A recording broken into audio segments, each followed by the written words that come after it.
So, very, very good evening to everybody. And before we get started off on the stream, there's loads and loads of people I want to say a big hi to. So, Andy GSA Tractors here, MT Bellies here, Simon GTR 1400, 1000cc Club, Crumbly Mal, Bikes, Beards and Brews. Who else have we've got? We've got loads. It's Kaz 03's Curious Goose is here as well. He's on the race to 500 with a Rhythmic Biker. Before we get into it, I'm going to introduce this guy down in the corner. It's the man himself, Simon GTR 1400, looking very, very I just took a mouthful of pizza. Good timing. all right. I've literally just filled up my cup, so we got the obligatory glass of whiskey and Coke tonight. So evening all. Good evening, all. I hope you're all doing well. Yeah, And later, Carl. Carl's just done his first one. Big thank you for the shout out, Carl. Much appreciated. Thank you very much for that, as I would say. Evening to Ben, who's just done his latest video, and he's got a challenge up as well. Loads of people are putting these different challenges up, so very, very good to see everybody here. While you're in the room, Simon, before we get everybody else in, what I'm going to do, I'm going to input the StreamYard link up one more time in the room. If anybody wants to jump in on the chat, you're very welcome to do so. Get your cameras up, guys. Get your mics ready. It's going to be a long one tonight. The wife has gone to mum's. And before we obviously start bringing people in, I'm going to chat to Simon, GTR 1400s. What a pain in the backside. I did my own MOT on Wednesday. Yep. You shouldn't really test your own bike, but I said to Phil, I'm going to be brutal and obviously go across that bike with a fine tooth comb. Three things. One, I got a registration light missing. So PRS that, new bulb in that, nice and easy to do. I've squared off the back tyre. It's like a 50 pence piece. So I've got a new Angel GT2 coming. Nice. Spoke to the guy about it, and he said to me, he said, what bike's it for? I went, GTR 1400. You want the reinforced one, the GT2A. Ah, it's the reinforced one. How much is it? He said, they retail at £180. I'm like, all right. He said, the trade on it, I can do you the trade on it at 120 with the VAT. You're looking around about 144. And I went, yeah, send me one. So that's good. We're going to fit that. But then got round at the front of the bike. My pads are down to about 2 to 3 mil. Thought, right, let's get some pads ordered. Kawasaki's, the earliest date I can get a standard set of pads is going to be March. I can get you some Monday. I've already got some. You got some, right? I went on, I phoned them out, and I said, I've spoke to Liam at Corby Kawasaki, because obviously I said to him, right, what's the best pads for it? He said, do not buy the standard pads. You will go through them in a couple of months. And I'm like, oh, really? He said, if you're out touring or riding a long distance, you'll go through them in a couple of months. Get yourself some sintered, or if you can find them, carbon ones. I couldn't get carbon until the end of the month, but I've managed to get some double sintered until they turned up in the packet. And he said, how many discs you got on the front? 2. You're going to need 2 sets. All right. Yeah. So the 2 sets turned up, £62 for a set of pads for the front of that. There are 4 pads per caliper. I was like, Jesus H Christ. Have you not seen my video on how to do it? No. that was all good until we went to try and undo the bolts. Whoever had the bike before me or before it came into the garage has put an Allen key in it and rounded all the bolts off. Spoke to Corby again. He said, what you want to do is get an electric welder and weld some nuts onto the bolts, but don't heat the calipers too much. And I'm like, no. And then one of our guys I think you mentioned it as well. He said, no. He said, what you want to get is a Torx bit on the end of a socket and just slam it in the hole until it just binds in. You're going to probably need a couple of Torx bits to do it. You'll lose them or knacker them up, but you'll get them out. You're going to need some new bolts. So spoke to Corby again, 4th time on a Wednesday. He said, we've got standard bolts in. They're not going to be until Tuesday of next week. How much are they? £2.85. Oh, okay, that's pretty good. That's not bad. You only need 2 aside, but we can't get them on. We can't get them until obviously beginning of next week. Oh, bugger. I need to ride the bike on Sunday. Oh, we've got the latest ones. We've got the titanium ones. Oh, okay. What's the difference in price? £8.50 each. So I've got 4 titanium bolts, and they expressed order them out DHL this morning, and no charge on the postage. Excellent. He said to me, just drop us. Obviously, he said, if you're doing your live stream Friday, just drop in. If anybody lives local to Northamptonshire, Corby Kawasaki is the place if you've got a quacker. So, Corby Kawasaki have had quite a few plugs already in the show now. But thanks very Excellent. much for the boys getting them all out. Couple of quick people in. Just going to say hello to the BMW GS Black Gus. Hi to you. Hi to. Sarah, Mrs. Burning Gas Hauling Us. Now she's done a really, really good video. Yeah, Just that was good. doing down I think it was like going through the garage with the clothing store, all the Yep. clothing, then went across the clothing store. So well done, Sarah. That was a fantastic video. I did obviously leave you a good comment on that one. So looking forward to Sarah doing a few more of those. Wibbly's here as well. So evening to you, Wibbly. I say the link for StreamYard is up on the side, guys. If anybody wants to jump in the room, very welcome to do so. And quick one, Simon, have you got your latest video out yet? Did you do your Wednesday run? I did. I posted that up at lunchtime today. Yeah. Ah, right. So that's one for me to watch. Mr. JD's in the room. Good evening, Jim. Good to see you. He's just done his latest one out on his Aprilia as well. So Mr. ACF 50 on his Aprilia. that's it. Yeah. I've been banging on about ACF 50 for absolutely ages. Every bike bang it on it. So See, Jim, we do watch. just talking of the man himself, here he is in the room. Have you got your round of applause thingy there? Yes. Right, here he is, the man in the room, Mr. Jim Diesel. Hello. How's it going? Yeah, good. How you been, Jim? I've been all right. Yeah, a bit super busy, but all right. I've got my diesel hat on as well. Hey, just a quick one at the bottom, 1000cc Yeah. club. Do you need a camera to join? It would be preferential if we had if you had a camera, so we can obviously see who you are. Jim, I think Jim, are you on an iPad or a phone, Jim? I'm using my phone. Yeah, so Jim. Yeah, Jim, because I'm away from home, so I'm using my phone. yeah, so you can do it on a phone, you can do it on Yep. an iPad, as long as you've got audio and a camera. If you are watching, obviously, on the StreamYard, or if you're watching it off the YouTube, when you do go on the StreamYard link, do mute your YouTube channel.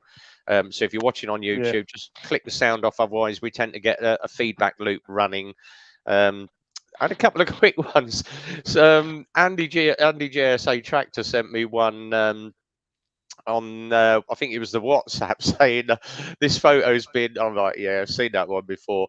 I think I can't remember who it was. I think it was either Matthew or one of the guys on my Facebook follow sent me a photo, and it said and it's basically a guy going, "Oh my god." And he said that the look when you realise you hear something crash, thinking your bike's gone over in the garage, and then no, sigh of relief as you realise it's okay. It's the wife falling down the stairs. Hey. But that popped into my box just as the wife was looking at my phone. Like, right, quick, hide that one. Yeah, that wouldn't have been the best one. Quick one from Gus. He said, "Do you spray ACF 50 or paint it?" You can do it two ways to do it. Either or. Yeah, goes both ways. Yeah, I've got two different types of ACF that I use. I have it in the 5-litre container. The 5-litre container, you're probably looking at around about 250 quid for a big bottle like that, but that lasts me at least 2 years. If you've got it in the tin, the best thing with the spray on tin is about between 13 and 18 quid if you've got it in the 500ml tin. But if you are using it out of the tin, put it into some warm water or some decent hot water just to warm the tin up, and it will spray a lot better. If it's cold, it will dribble out of the nozzle. So do it that way. Yeah, it was MT that sent it. Yeah, cheers, MT. Yeah, it was really good.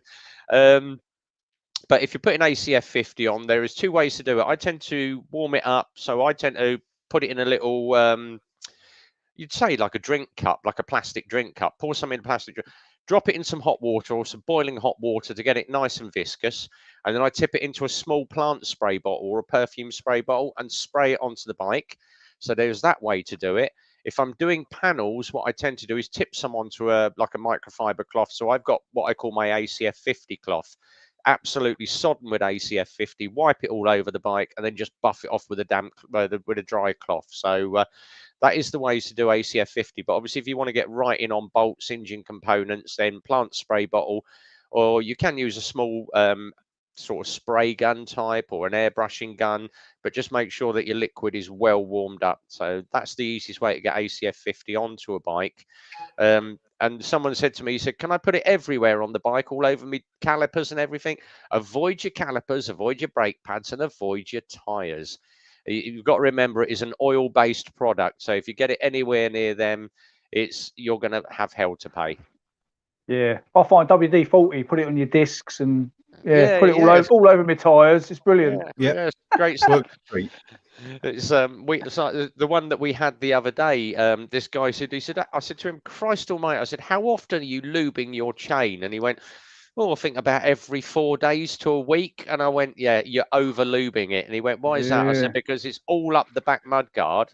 And he's used the heavy really sticky chain lube, and it's all up his back mud guard. It's all over his tire wall. And I said to him, you're gonna hit a corner, left-hand corner, that is gonna go everywhere. He said, how can I get it off? Because I've tried washing it off and it won't come off.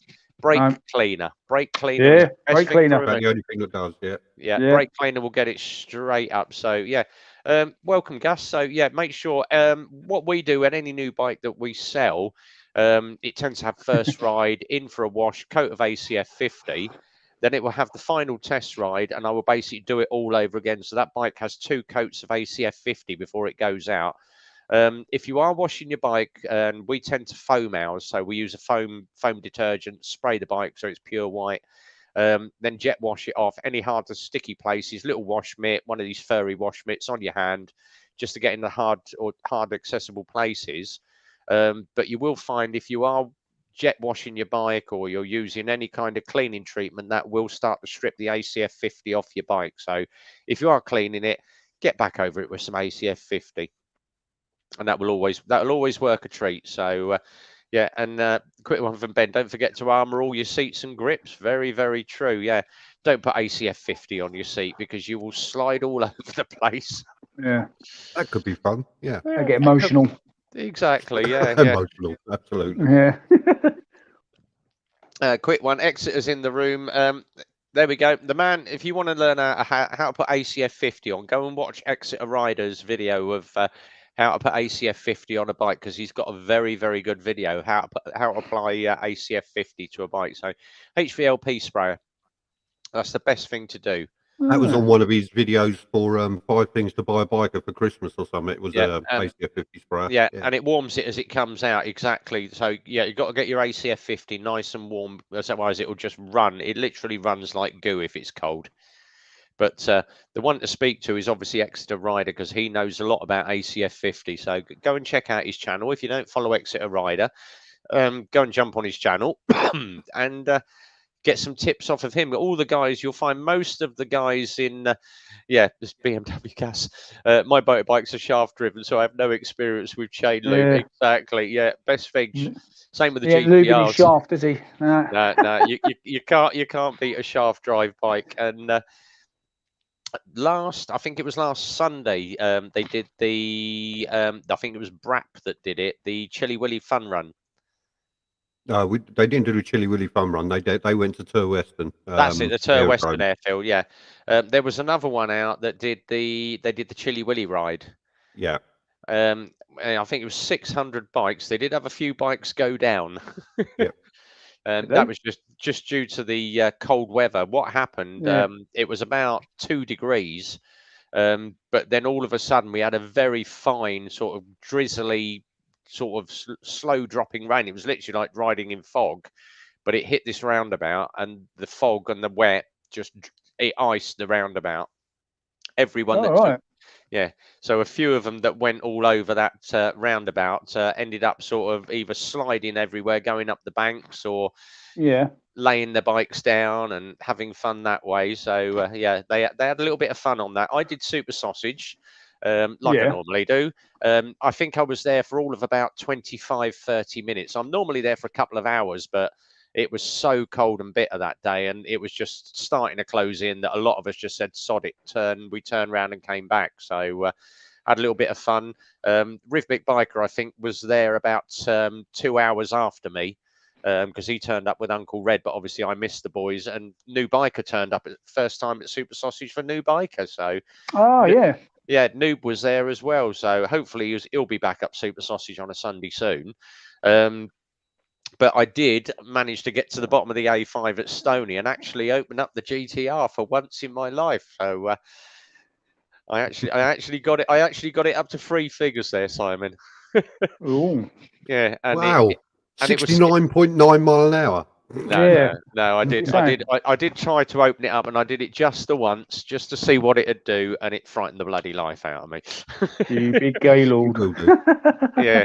But especially when it is 3 figures and it just wants to keep going. That was the scary bit, because I literally I was only sort of full throttle for a couple of seconds, and I looked down and thought, Jesus Christ, and it was still climbing. I think it was 4,500 RPM and still going, and I'm like, okay, that's enough, because it was cold. It was cold and wet, and I thought, nah, sod this. I'm not going to do it on a cold day. When it's a dry day, we'll give it a full run on a dry day and see what she does. So. Andy was just saying it was -1 when we left Hemel and 2 when we hit White Lane. So yeah, all good. So Andy's doing really well on the videos. He's obviously got the drift off of me. The man's in the room. It's Mr. Hells on 2 wheels. So yeah, good evening to you, Drew. Can I just say, Hells on 2 wheels? Can I have a Jack Daniels and Coke, please? Because apparently he's a barman now. So. No, yeah, I did see the barman video. So Andy did a vlog challenge. He's going to redo it next week. He's not had much time to get out. We're going to introduce this man. He's the lesser party of Burning Gas hauling us. He's just the mediocre little blogger now. So it's Gareth. Hi. It's Gareth. This is the front office person of Burning Gas, isn't it? Yeah, yes, I am the or the back office. Yeah. How you been? Yeah, not too bad, guys. How are you? Yeah, all good. I'm glad you're here. Because we got a little game on Sunday, haven't we? Oh yes. Playoffs. I'm hoping I get a chance to watch it. Yeah, it's going to be interesting. Do you want to make any kind of silly bet or anything? Nah. Are you sure? He don't trust his team, does he? Look? I'll pass. I'll have a think about it. Go on, when we played in the Super Bowl, we won the Super Bowl. I had a bet with a friend of mine who's a big Patriots fan. And I said, right, this is the bet. No money. It's if we win, you got to post a picture on social media wearing an Eagles shirt and vice versa. And he went, yeah, no problem. We'll win, no problem. And we slaughtered them. Look at this. I can hear Sarah shouting down the stairs. Yeah. Go Bucks. Never mind. After Sunday, they got the rest of the winter off, haven't they? So yeah. Oh, that's for sure. Yeah, that's true, man. That's very, very true. Sarah's I'm the secretary now with Burning Gas hauling ass, so I deal with all Sarah's fan mail now, and Ooh. Let me just check the feed on this. No, the YouTube's running fine. So yeah. I think it's just you, Exit. You might need a reboot, mate. Typical Micros Windows computers. So yeah. But yeah, all good. So go on. What's been going on, everyone? I noticed. I know you were speaking about Hells on 2 wheels last video. I was actually thinking it'd be quite good to park a vehicle. Looks like a valet parker attendant. Yeah, he was serving his drinks out, and he was doing. He's back out on the road again. So the next time, if you ever get a chance to meet him, we can serve me my Bud Light and a crystal glass or something. He's back out on the road again. So who's got their YouTube left open? I'll be Carl. Shut your YouTube, Carl. He's back out on the road again. So it's Carl. I'll be Carl. That'll be me. Hold on. Oh, yeah. There we are. I've muted you for a minute until you've sorted. Right, there we go. Yay! Carl, well done on the Motovlog challenge. Well done. Yes, well done on the challenge, Carl. Yeah, 10 minutes. Yeah, well done to everybody. There's a few of them few of them being done. So I will get to it, I promise. Oh, I tell I've you got what, a couple of videos to catch up on. But I Does did it watch have all to be one, on the so- bike? Yes. No, it doesn't have to be on the. No? It's a Motovlogger, but you don't have to be on the bike. I know. All right. Okay. I know you've got Simon's the trouble one getting that out set on it your up. bike at the minute, but yeah. I can do it. No, I can talk for 10 minutes, no problem. I'm just not going to do it on the bike up here. Yeah, but you There's just too can't much be sat in slopes. front of the computer. You've got to be out. So do it in the car or whatever. You have to sit on I your can bike do in the that. garage. I can get my Sit on your Starbucks. bike in the garage. There you go. I can get my iced coffee and take it to go for a walk and do it. It's fine. Yeah. Yeah, sit on your bike in the garage, mate. Oh, I do that just now. There you go. Well done, El. Vroom. It's good. I did like Cole's one, and that was probably the quickest video he's ever produced by the sound of it. It was amazing. It was great. We'll have to do it more often because of the fact that you just go out there, you video it, you come in, you upload it to YouTube. There's none of this bloody crap sitting. I mean, I do enjoy doing the editing and that, but you sit for a week editing and you add this and you add that and you cut this and you cut that and you run it through this app and that app to get rid of wind noise and blah blah blah. It's amazing just uploading it to YouTube and then thinking no more. Yeah, simple, stupid. See, mine was quite easy because from here to Super Sausage is exactly 13 minutes. I thought, right, sorry, just waffle on while I'm going down the A5. But quick one. I did say in my original challenge video, Rev, that you'd do it quite easy because you love to talk and you just do it. That's very true. Very true. While we're on expecting Reds to be about 25 minutes long. Probably, yeah. Obviously, I did the review of the Viper helmet a couple of weeks ago. Yeah. We've managed to attach my smaller drift camera, and I've managed to get a microphone for it, so it saves me pulling all my normal crash helmet apart. So we're going to be doing the test ride on that for wind noise. And what I've actually done, I've found some Velcro. So we've actually Velcroed the drift microphone right next to the speaker of the Bluetooth. Right. So you'll actually hear the Bluetooth. My vocals might be a little bit muffled because obviously it's around the back of the helmet, but you'll hear the actual Bluetooth. So what I'm going to do, I'm going to log it all up and obviously pair it up and go through the pairing and do Google take me to Super Sausage or Google do this. Right, and then what I'm going to do, I'm going to open up the WhatsApp group on my phone because it links to your phone, so you can set up a WhatsApp ride group on it. Right, I'm going to call basically the garage and just talk to Phil and say, right, blah blah blah, and just do a couple of minutes of me just talking to the big boss in the garage while I'm riding, so you can hear what the audio's like. Right. Okay. And then obviously disconnect the call. You can actually do that off the headset, so you haven't got to touch your phone at all. And then I'm going to just try and see if I can pick up the wind noise of that helmet. But obviously Viper, it's at 168 views. Their actual website YouTube for Viper is only getting about 70 views per camera, per helmet that they do. And he said to me, we're getting a lot of inquiries. Right, so he said to me, right, here's your next thing. So he's basically given me a load of freebies today and said, can you do more videos? And I went, yeah, of course I will. How much is it going to cost us? You send me the product, I'll demo it because I make enough on the monetization on it. Yeah. I'll probably make £1 off of it or something, which will cover the costs. But I enjoy doing product reviews and I don't mind doing it for you if it's going to promote your brand. So hence this evening, I am now officially sponsored by Viper Helmets. Oh, you have to come in and do a little demo. Sellout. So it's not full on sponsorship. They're not paying me for doing it, but I got a t-shirt and some bits out of it. So the helmets will be up in the next week, and I shall be probably bringing some on the live stream. I expect it like this. What I have said to them is obviously I want one of those Bluetooth helmets that I can use as a giveaway. Right. Okay. And I said to him, I'll do the product review. You speak to the managing directors, get me a free helmet, get me a Bluetooth helmet, which is going to be the grey and yellow one that I did the product review on.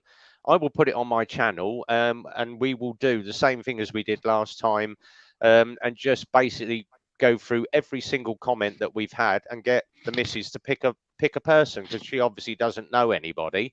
Right. And I said to her, you pick a person, we'll get it in the post, mail it out, and then obviously they can do some videos themselves of them riding their bike with the new helmet on. So, and it pushes the Viper range out. So these helmets are really good for the money.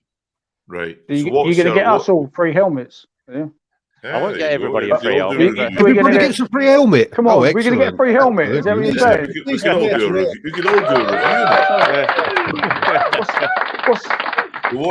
review. What would you say the helmet's like compared to?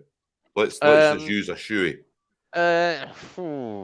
Is it? I would say it's well, these retail at 200 quid.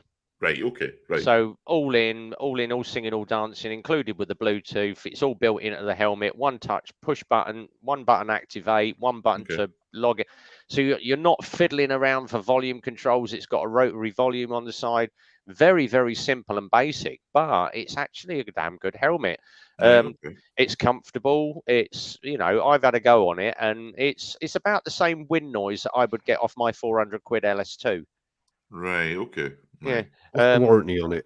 It's now this is the one thing that I did pick up on, because he said to me, you sell it to a customer has an issue after 6 months, they don't bring it back to the garage. And I'm like, well, what do? They phone Viper direct, and Viper deal with any warranty claims direct. So the manufacturer sorts them out. They'll either repair it or issue a brand new helmet. He said, we don't piss about. We said, we either repair it or issue a brand new helmet. And, okay. Yeah, and with how every long does the helmet, warranty last? 1 year. Yeah, but do we get mate rates, discount codes out like that? There is going to be a discount code coming out, so I've asked them about because we did it with my patches company, so we used RevBomb 10% discount on that. Right. But he said, I said to him, what we'd look for is a discount code where people go and say, RevBomb 5, RevBomb 10 gives you 5 or 10% off. But he needs to go and speak to the managing director and obviously put this in place as to how much discount I can get against the price of the helmet, because there is a very, very fine markup. It's not, we don't make a huge markup on a helmet. I think it's about 20 quid. Right. So, there's what he's looking for is to move product fast, but obviously not make a huge margin out of it. It's all about drug dealer. Yeah, it's all about getting the product out there. Multiple. You sell 10 helmets, great. If you sell 1 helmet a week, then you're not making no money. So it's up to you to push the product out there. So no, right, okay, yeah. But they're pretty darn good. Yeah. Quick one from Exeter. Does that mean you can Bluetooth over to a friend's center or like? I know it's V3, because he said to me it's Bluetooth V3. So if you've got a V3 compatible device, you can link V3 to V3, but linking to Senna, he said it's a bit of a pain. So they prefer people to use their mobile phone, because the mobile phone is the easiest thing to do. And especially if you set up a WhatsApp ride group with all your mates in it, and then you just basically open a call, and it mutes after you talk. So, you'd finish a conversation, you'd get dead air until the next person talks, so you can't talk over each other. So it's a bit like using a walkie-talkie. So it sounds pretty good, but we'll give it a try and see what the product's like on the actual road test. You can use a third-party app. Exactly, yeah. Yeah, you can use a third-party app to link between different kind of Bluetooth head devices. It's just a bit more awkward. You create a party, don't you? You know what I mean? Exactly, yeah. Yeah, that's right. Yeah, so yeah, it's all good. So most people who get sponsored don't get money anyway. Yeah. Oh, cheers, Exeter. Yeah. Sarah was at that shop that Sarah did the clothing review, and they actually gave her a discount code as well for everybody who goes into the shop. Oh, brilliant! Yeah. So it's in the video. Yeah, hey, I know what it is. Go watch the video. Go watch the video. Yeah, it's in the it's video. at the end of the video, so you watch the whole video. Actually, you don't know where it is in the video. Can you use it online? Yeah, there was obviously something that popped up on. Oh god, yeah! Don't forget, click the thumbs up on if you're watching it on YouTube, guys. Quick one that obviously someone said to me. He said, "Do you TikTok?" And I went, "Yeah, I don't do much on the TikTok." I said, obviously a lot of my biker friends are big TikTokers. I said, but I'm just getting into it. I tend to sort of launch my videos on my YouTube. And he said, oh, he said, yeah. He said, what you've got to do is you've got to be very careful. If you do a TikTok video, keep it to TikTok or share it to Instagram, but don't go banging it across to YouTube. He said, because YouTube do not like TikTok videos. And I went, oh, okay. No. He said, so basically edit your video, save one, do one on YouTube. All right, it's a bit more editing time. He said, but anything you do on TikTok, he said, cut the video first and then upload the video to TikTok. And I went, okay, which is what I tend to do in my bike photos anyway, same bit of music. But he said to me, he said, yeah, he said, I'm doing really, really well. And I went, all right, how many followers you got? And he went, oh, he said, I've only been doing it 6 months. I've got 25,000 followers. And I'm like, I said, what the hell are you doing? Oh. He said, it's basically, he said, it's all stuff. He said, it's all staged. It's all bikers going. He said, I bought an old crap bike. He said, an old CB 500 and it's an old T-Reg 500. He paid 200 quid for it. Got it insured. He's got it on third party insurance only. Got it taxed. He said, and I basically go flying down a road. He said, and I deliberately overshoot the corner. He said, but it's all set up where I go running into the ditch. He said, so I overshoot the corner, go into a ditch or go through a farmer's gate and into the field. He said, but it's all staged because we pre-run it before we shoot the video. Right. He said, so there's no way I'm going to hurt myself. He said, but the amount of people are like, Jesus, damn, oh. He said, so it's all staged videos. He said, but I'm getting sort of 10, 15,000 likes per video. Have you ever seen Official Rider 28? No. You should look up him. Same thing again. Official Rider 28. He drives his bike through doors and stuff like that. I mean, like he does one where he's in the garage and he drops his 10mm spanner, and then he's looking as if he's looking for the 10mm spanner, and he's walking by like a marching band. He's walking in the water with his leathers on and all that. The guy's crazy. He's absolutely brilliant. So yeah. But that's the thing to do. It's he said to me, he said, you've got to remember YouTube is based for people that are sort of 30, 40 and 50 that are going to sit and watch videos for more sort of 5 or 10 minutes. He said TikTok, he said it's aimed at sort of the 12 to 16-year-olds that just want to do stupid stuff. And he said their attention span is all of about 2 minutes. He If said, that. Yeah. Yeah, if that. 1 minute. Yeah, that's right. Sorry, what were you saying? Goldfish. Got the goldfish in the room. Oh dear. Yeah, I've just had one come out actually. Oh god, someone's just commented on one of mine. It's Chinese. We know where this is going. They haven't changed in years. Traders say they've much improved. Looks good, but reliability issues. And that's off the TikTok of my LXR. That was off the SE. But everybody's buying these LXRs. Are they reliable? Yeah, it's a good Chinese bike for the. You got to remember that your CBT, it's your first bike. You're not going to have a 125 for more than a couple of years. So, Rev, did you see visor? Do you see any visor down stuff like online? They posted a top 10 bikes that have surprised over the course of the last few years, and Lex Moto 125. You see the one that looks like to be CBR. That's it. The LXR, yeah. Yep, that was pulled within that 10. It's a good bike if you keep it clean, maintain it, and look after it. Yes, it does rot. It's Chinese, it does rot, but ACF 50 stops all that.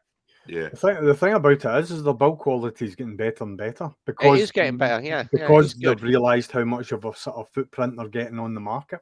And they've got a good knack of like any bikes that a lot of the big manufacturers cease to make anymore.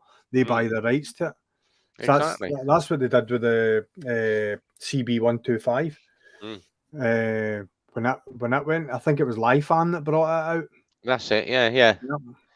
And Lifan is one of the biggest scooter importers in Europe at the moment. The Lifan Aero 125. Because we had a guy phone. What was it? He phoned. I think it was Tuesday. Want to book my first service in? I said, "Oh, what have you got?" He said, "It's an Alex."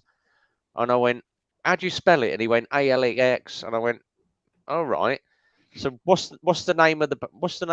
What's the manufacturer? And he went, don't know, but it's called an Alex 1. And I'm like, okay, yeah. And it's made by a company called Nico, NECO, another Chinese importer.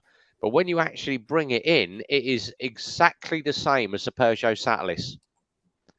It's a spitting image of a Peugeot Satalis. Let me just see if I can find a photo of it. So, but it's such a weird bike. But there we go, Nico Alex 1. Let me find a photo.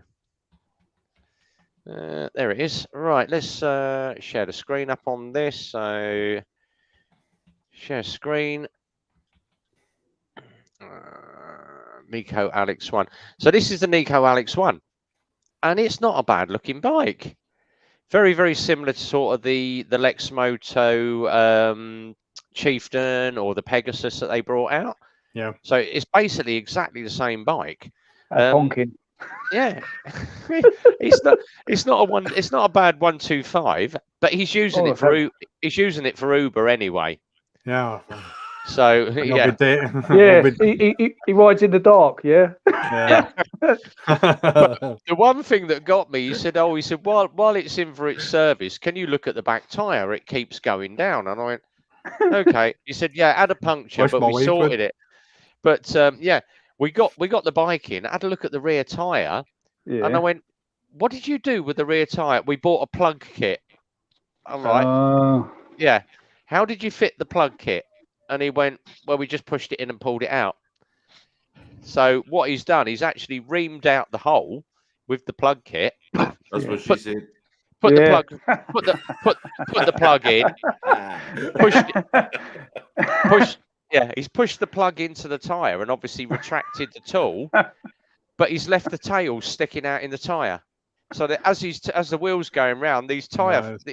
Instead of cutting it off level with the tread, and then obviously it's leaked again. Like, wow. It's a new tyre, mate. It's game over. So it's like, good choice of words there, Rev. Yeah. I like that. Yeah. There's Donald Duck. Escher Vlogs is in. I suppose we'll tip the seat off of Richard and notice some copper grease. Yeah, copper grease, it goes everywhere. So, Escher Vlogs, hey, buddy, you got time to come? Yeah, come on, Escher. If you, here he is. He's in the room. It's Mark. It's the Escher Vlogster. Evening. Evening. Can you hear me? Evening. How you doing, buddy? All good. Yeah, good.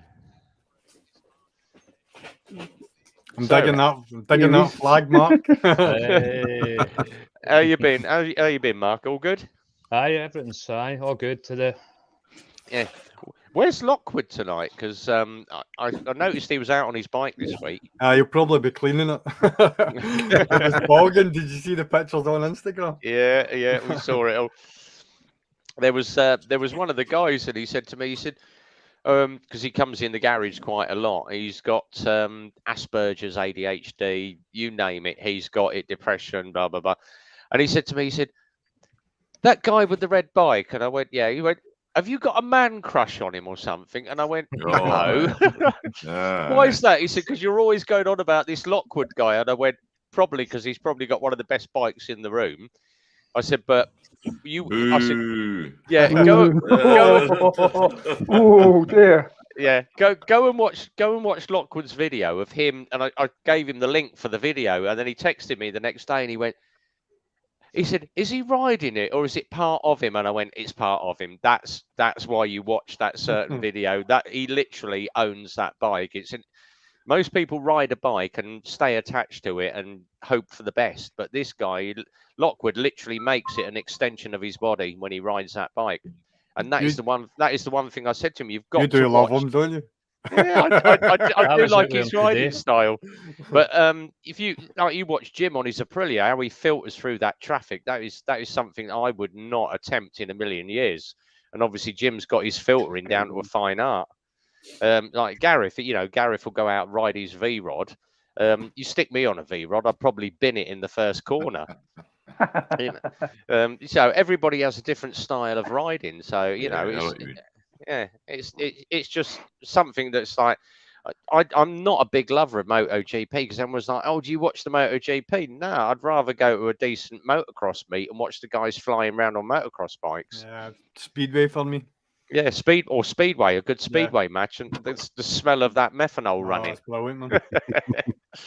We're going to bring this was man what we in. walked with today. He's here. He's in his car. It's Drew. It's the man himself, Mr. Hells on Two Wheels. Ah, That's up? How you doing, buddy? check him out. I missed you guys. Yeah, missed you. Jack and Coke, please. You want a little Coke with that, Jack? That's how I bartend.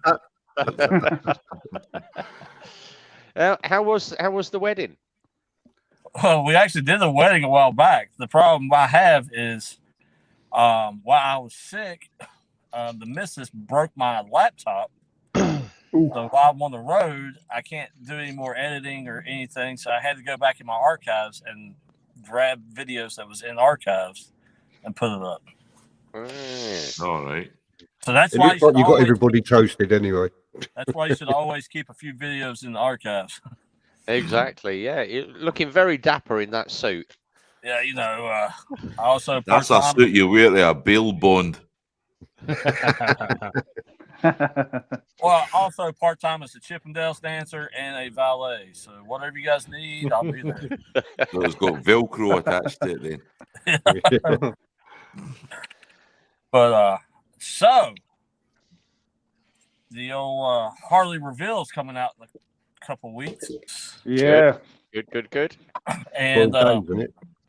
there is supposedly a mystery bike coming out that could be a Lowrider S touring. The Softail Lowrider S has a touring model. And my wonderful wife, while I was sick, may have put a down payment on a mystery bike that may or may not exist. Quick one from Junkyard Dadsky Hells. He said, "Did you burn through the desolation of the state of Illinois? Not much to see here." Yeah. I saw all the cornfields and I just kept driving. So I don't mean to sound bad, but I really, really hope they don't turn that lowrider into a bagger. well, if they did, my wife's got one. Well, it's That's Right, what I've okay. heard. That's what I've heard. I've seen the pictures. I've seen Yeah, I've seen the pictures. I've seen the camouflage. I spoke to the dealer last week, and I just shook my head and went, "Oh, there's another bike that bites the dust from Harley." So it's the Dynas. They got rid of the Dyna because it was so popular, and then they brought in the lowrider, and it was like, right, it's a good replacement, but it's a soft tail, excellent, but it's still got the look of the Dyna. And now you're going to stick a couple of bags on the side of it, and you're going to go, if you want a bagger, buy a bagger. If you want a Dyna soft tail, then you get a soft. That's how I look at it. There's categories for everything, So, Well, I understand why she wants it because where she is so short, such a small woman, that when she gets on a bagger, it's really big and bulky for her. yeah.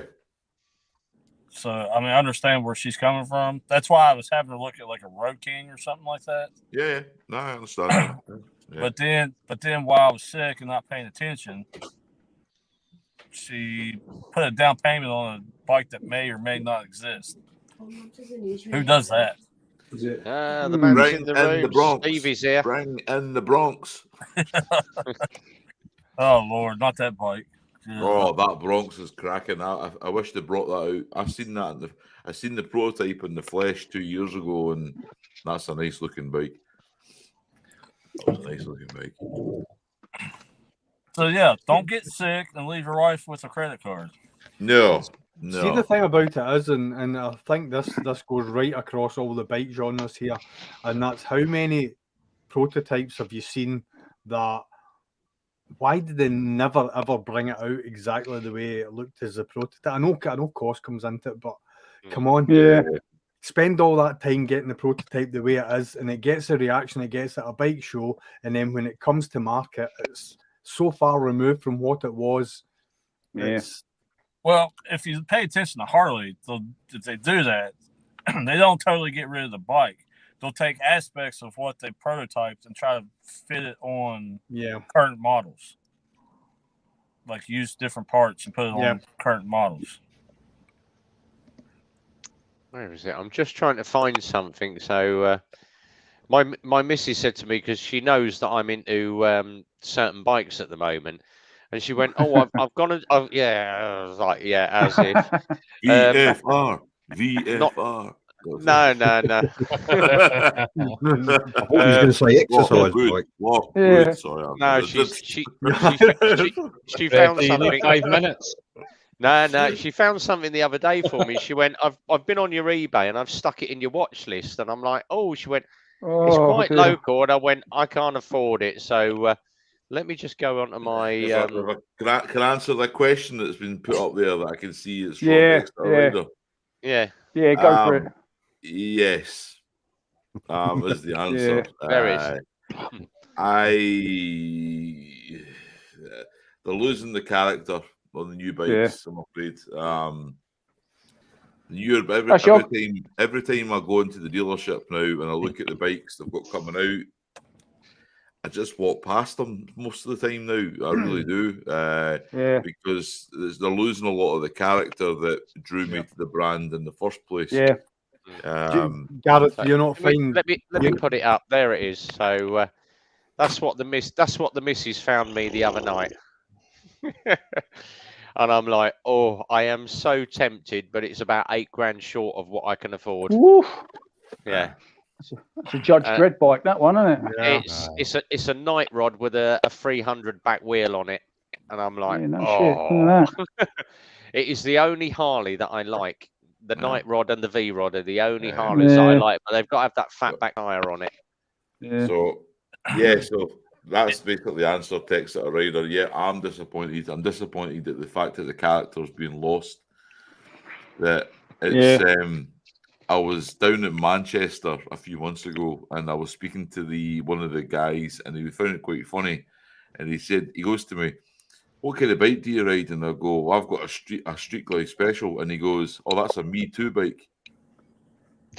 And I went, a Me Too bike? And he goes, yeah. He says, because every time in America, somebody says, what kind of bike do you ride? Oh, I've got a bagger. Me Too. You know, and it is, and it's true. It's just because they're not bringing anything out that I think at the moment is very original, and it's making you go, I could have that, because it's took a few years. I'm starting to look to other brands at the moment.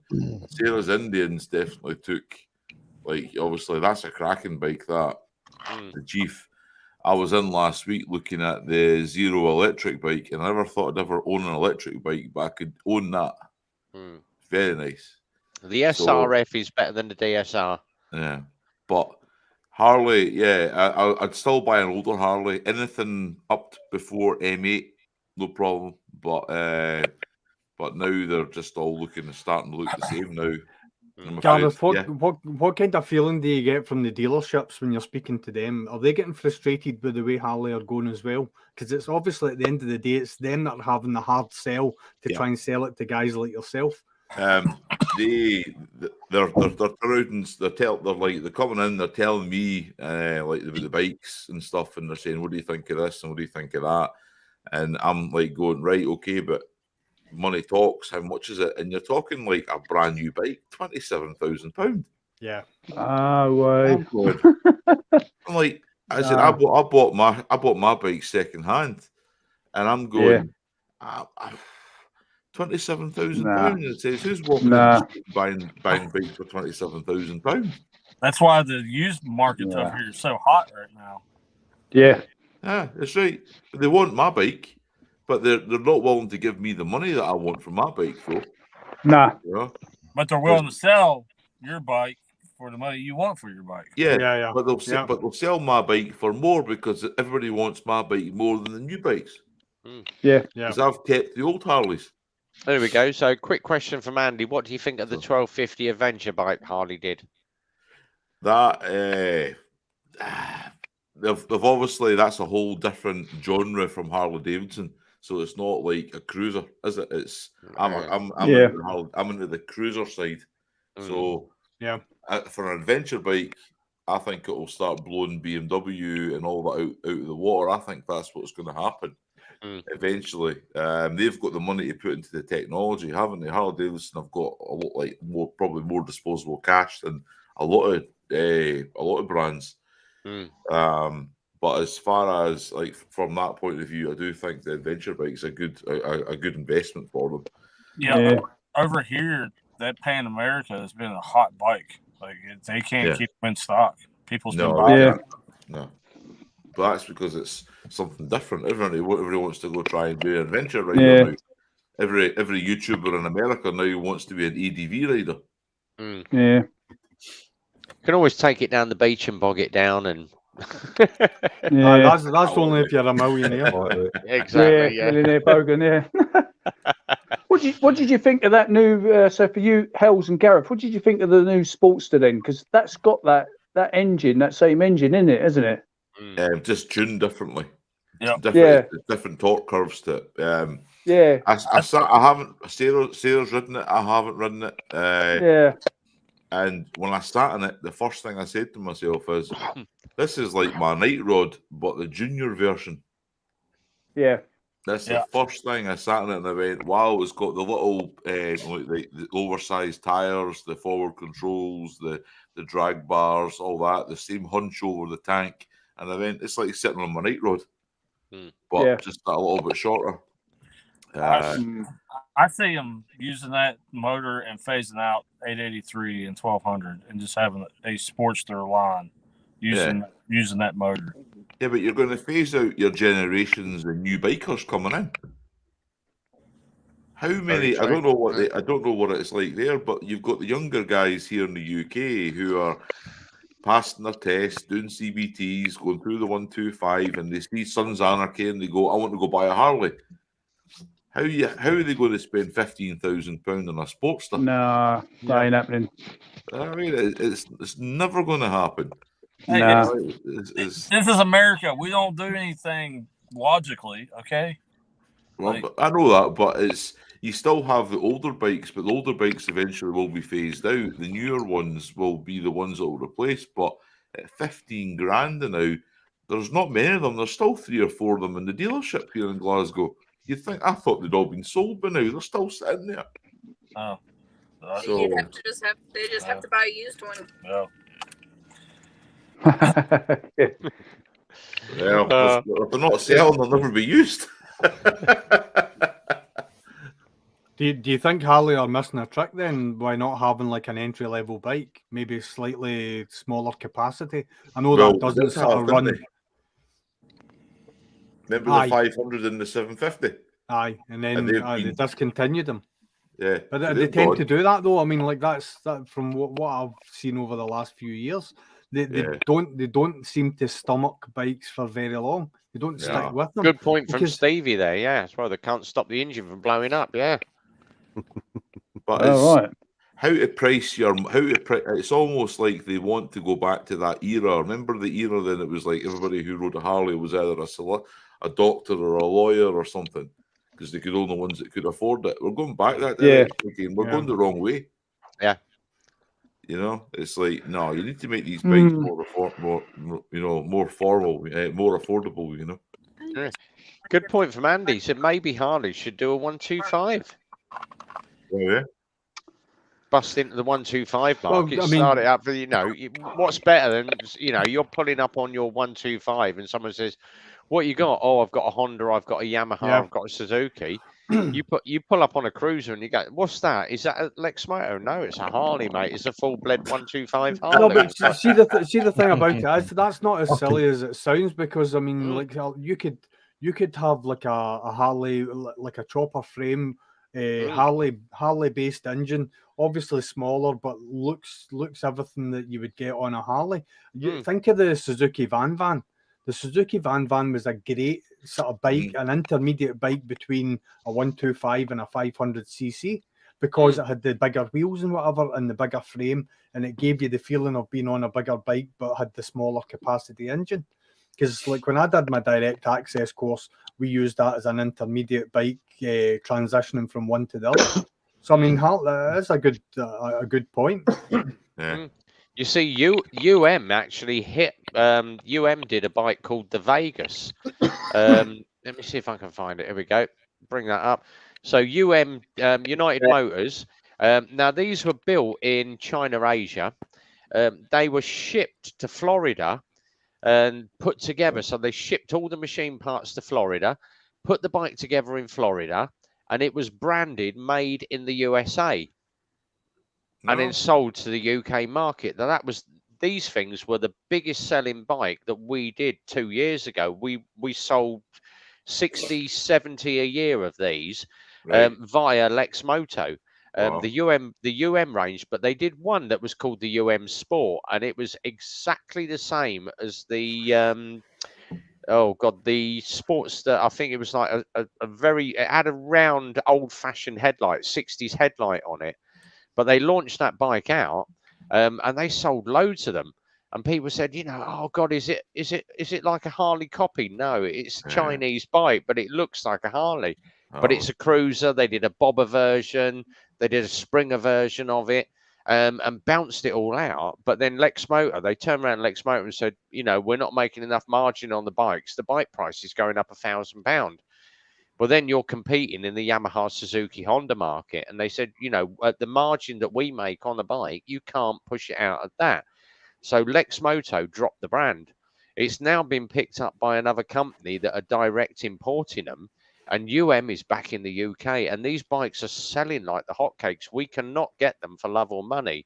Right. Now, one of our customers, he had one of those Vegases.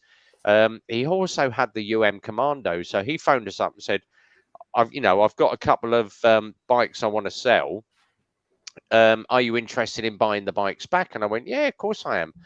Bring them into us. So they had one. He had the purple version. She had the Vegas. Let me see if I can find it. So this is the share the screen. So this is what they used. It was called the Battalion Green. But a lot of people knew it as the Steve Mcqueen, because when you look at the bike, it looks like the bike from The Great Escape. Now that is basically. Sorry, I have to jump in. That is, I think that's almost meant to look like the Softail Slim S with the military paintwork, because it's got the same front end and the same paintwork. Exactly, but that was the green version with that little star on the side, because it looked like an army bike, was our biggest seller. Now he paid. They was retailing. I think they were just short of £3,000. They were 2,990. We actually bought it back 3 years old at 1,500 quid, and we sold it out last week. We sold out the Vegas last week, the first one, and we sold that out at just over £2,000. So we made a good margin on it. He took it to Tesco's, filled it up with petrol, and he literally got 2 miles. And he phoned me up and he went, I've got a problem with the bike. Right, what's up? He said, it's pissing fuel all over the road. Right. Okay. What have you done? Well, I filled it to the top. I'm like, no, you've got to leave an inch air gap. And as he was going around the corners, it was basically going in the bleed off for the tank. I said, no, you've got to leave a little bit of an air gap in the top. You can't brim a tank out because it will have a bleed off for fuel. And he went, oh, all right. He phoned up a couple of days ago and he said, can I book in for my service? And I went, yeah, how's the bike? I am bloody loving it. He said, every time I park it up, people come up with their phones and cameras, want to take a photo. Why? Because they can't believe it's a 125. They think it's a 500, 600 cc bike. And I'm like, oh, great. He said, I'm loving it. He said, I pulled a bird the other night. He said, I actually took them. I'm like, I don't want to go there. Don't tell me about it. But yeah. What's the build quality like, though? It's really good. For build quality, it's a lot better than Lexmoto. But again, it's Lexmoto is a Chinese import. This is an Asian import. And the range is very, very big out in sort of Asia, Pakistan, all around that area. So a lot of people are going the brand on them. Exeter knows a lot about the Vegases. So, obviously chat with Exeter, because I think he did quite a bit with the obviously the range, because that Lexmoto actually based in Exeter, so it's right on his doorstep. So he knows quite a bit about them. And obviously, Junkyard Dadsky said the Buell. He's just commenting on these Buells. Yeah, the Buells were fantastic bike. Yeah, good bikes. My stepbrother's, he's got one. He's got the very, very early. I think it's a 90s Buell. And when he fires that thing up, Jesus Christ, it's nuts. Full on nuts bike. Jim's disappeared. Obviously, got to shoot off, fellas. Always a pleasure. See you on the next one. Yeah, he's probably off to work. Any better alternatives to a Harley? Yeah, Buell. But at the end of the day, you know, buy an Indian. Yeah, buy an Indian. Yeah, but yeah, Hells has disappeared off. My wife, the traitor. Quick one, catch up with some of these. So I can buy my Harley 125 a new barrel, buy a Lex motor. Yeah, exactly. The Vegas, brilliant bike. Yeah, it was the politics of obviously the price, you know, haggled it out of the market. But I reckon will be back again this year, and they'll be back with a vengeance. They've got 2 new models coming out.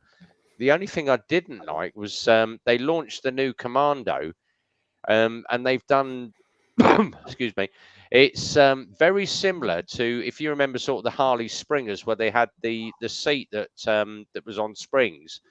But with the Commando, they've actually put it on rubber dampers. But there is a 1-inch gap between the front of the seat and the tank. If you slide forward, where are your parts going? In that gap. So that is the only thing I don't like about the new Commando. But they are very, very comfy. Andy just said to me, sorry, guys, he's off to work, so he's got to be up at 3:30 in the morning. Yeah, he'll be up about 2 hours before me, so I'm up at 5:30 tomorrow morning. Oh, yeah. Obviously, Andy's disappeared off. Exeter's used to offer some good off-road, but they did. Did one called DSR, which was a full-on. It looked very similar to sort of a KTM motocrosser. So, you know, DSR, but the range out of Asia is really, really good. We've got a new vlogger that's just turned up in the stream, guys. So we're going to introduce the 1000cc Club. Evening. Good evening. Good. Welcome to the stream. Yeah, welcome to Friday Night Live.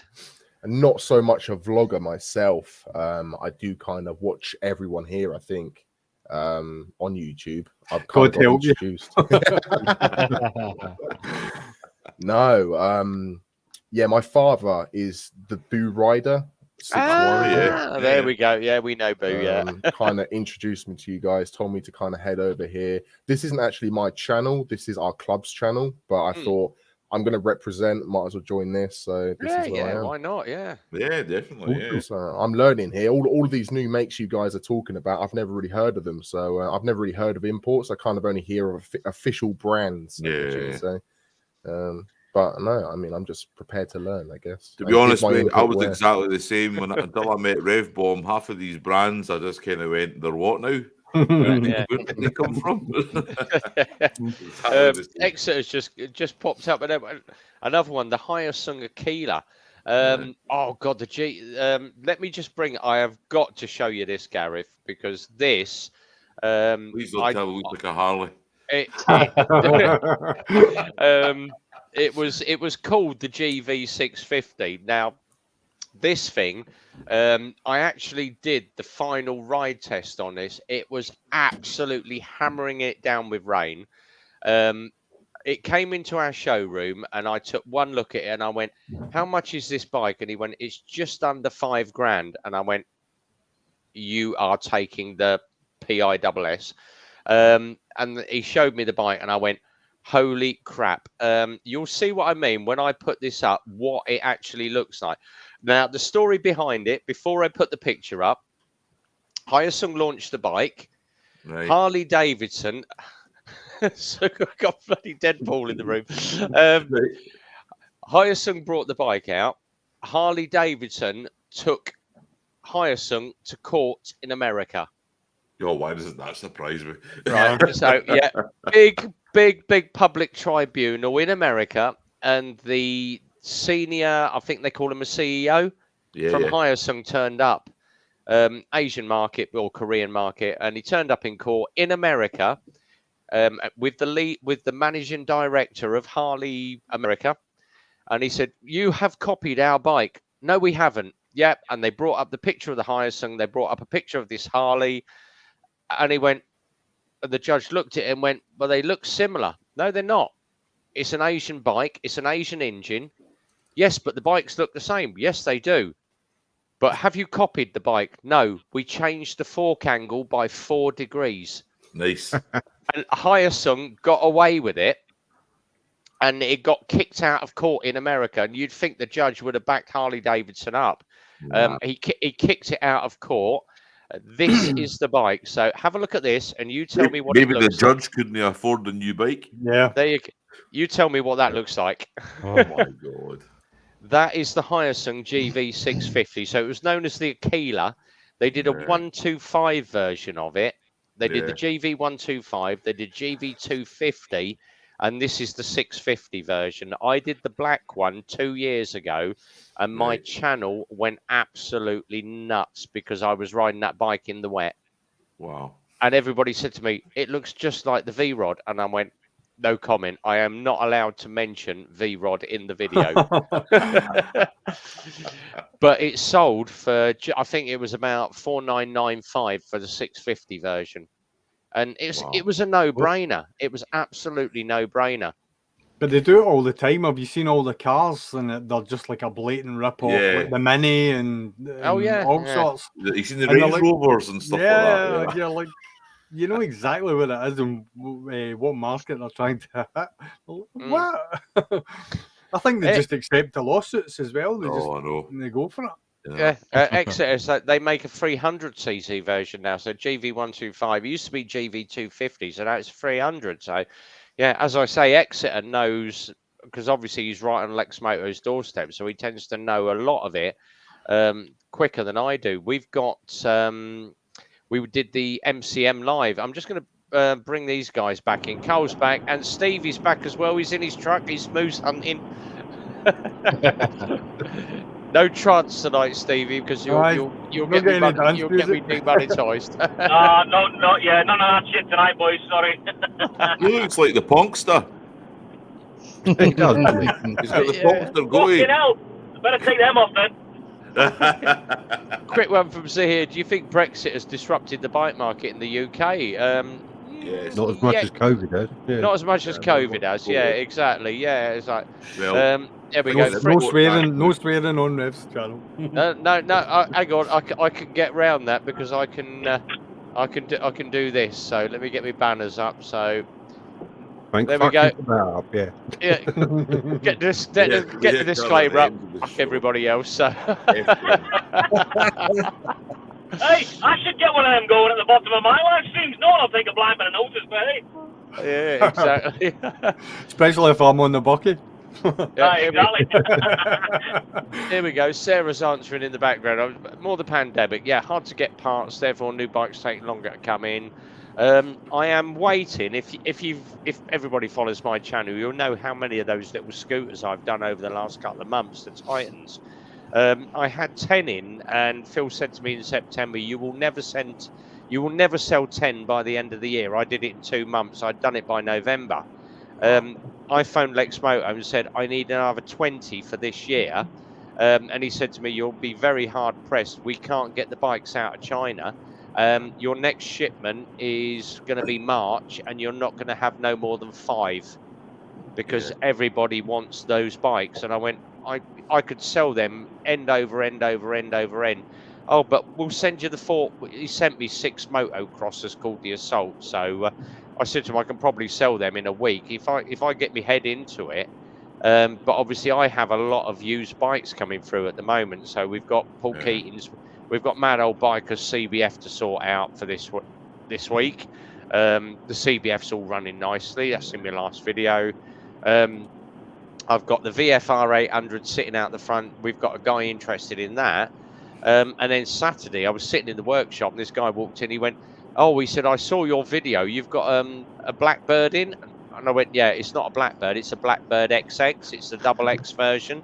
Yeah. But is that the naked version? No, the XX is the same as the normal Blackbird, but this is a full. It's got It's got the Repsol panel rep on it. Right. He came in and had a look at it, and he sat on it, and I said to him, Let me fire it up for you. There's the key. Hit the start button. To say that he almost creamed his pants is an understatement. It's running debaffled fuel cans on it, and he's like, okay, I'm going to go home and decide. But he's coming back again this Saturday to have another look at it because I think he's convinced his girlfriend that he wants this bike. Right. But he's literally just finished his Mod 2, and I went, oh, but he is overage to have the bike. So I said to him, yeah, give it a shot. I said, if you want it, it's there. But I've also got a Bandit, and I've also got an extra AR 1300 in the showroom. So he's going to make his choice and come back to me this weekend. But we're doing more used bikes at the moment than I am on new, because the used bike market I am making huge margins on. Yeah. Don't tell everybody that. No. No, there we no. go. It's a quick one from Sarah. My new Indian took 5 months to come in. Harley Days also mentioned that they'll have to sell. Couldn't sell. Yeah, Harley are really struggling. We chat a lot with obviously our local Honda. Well, Simon knows who I'm talking about. Sue from Grafton Honda. She put her order in this year. So she wanted, I think it was 5 Africa Twins. A couple of a couple of the CBR, the latest ones, the RRs, and she went, I want 10 of those, blah, blah. And Honda actually turned around and said, you can have 2 Africa Twins, you can have 2 of these, 2 of these, and 2 of these. Yeah, but I could sell them in a couple of days. That is all you're going to get, because we cannot get the bikes out of China at the moment. That's right, yeah. Even Kawasaki. Out of China, though. Yeah, I was speaking to Corby Kawasaki about their sales the other day, and he said the biggest one at the moment is the new SX1000, and he said we cannot get them into the showroom for love or money. He said even the new the equivalent of the H2R, I think I can't even remember what the brand, which one it was, but he said we cannot get the sport, the really sporty Kawasaki's in for love or money. He said the only things that they are offering us at the moment are the Uncle Red Rides one. I think it's the Vulcan 650. He said that is the only thing we can get out, because they've got a surplus of those bikes because they can't sell them. Yeah. Yeah, there's a whole world's going to a massive waiting time for like the H2 SE, which is the touring version of the H2. Yeah. Let's have a quick one. Yeah. Oh, fancy miles on to do. Oh, well done to Dennis. So, Dennis, round of applause. Simon, go on, hit your button. He's passed his Mod 2 this week. So, well done. Welcome to the club. Welcome to the club, yeah. Welcome. Now it gets expensive. Yeah, welcome to the big boys club. Yeah, where you pay like 28. It's a trap. Yeah.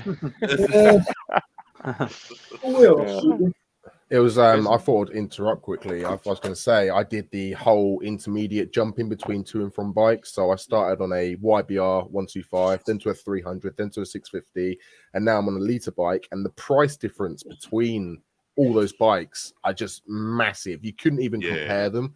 Like, it's huge. Like, you look at a tire for a 125 and they're like £45, depends with what you get, right? Then you get a liter bike, which for my MT is a 190, 55, 17, and you're looking at like, I don't know, £300 for a set. Like, just crazy, isn't it? Yeah. I was saying to Simon at the beginning of the show before anybody joined us, I had my GTR in. It had its MOT on Wednesday.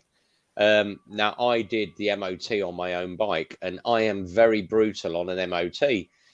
Come in the office and I'm like, oh, for fuck's sake. Boss said to me, he went, what's that? And I went, I've squared my back tyre off. It looks like a 50 pence piece.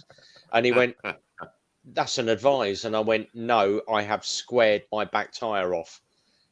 I cannot fail the bike because there is nothing on the MOT rules to say that a squared off tyre is a failure. Yeah.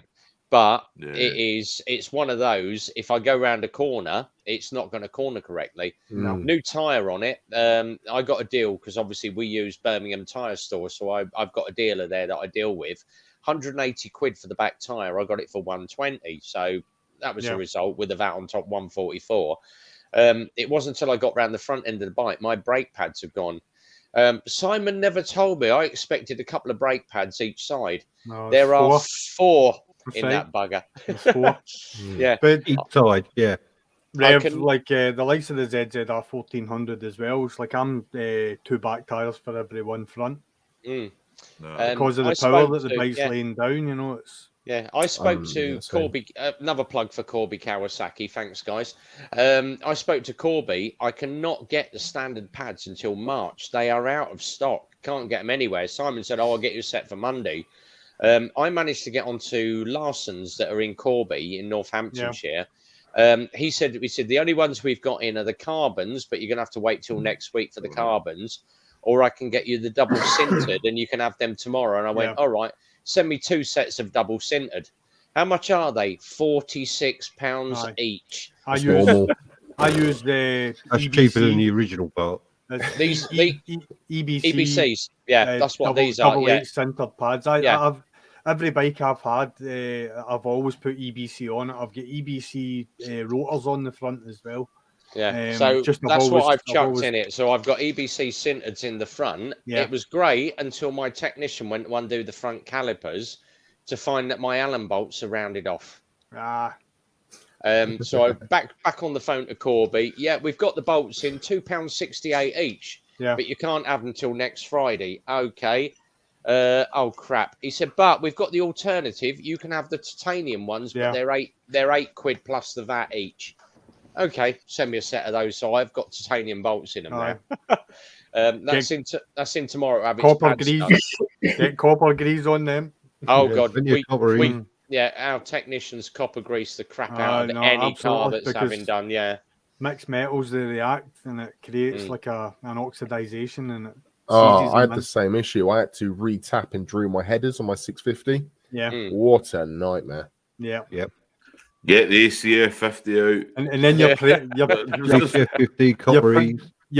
that the tap doesn't break. That's the thing. Yeah. Guys, I thought I'd just come off topic quickly. My dad just sent me a text. I mean, the whole reason for me to be in here was to kind of speak about one topic and also listen to what you guys had to say.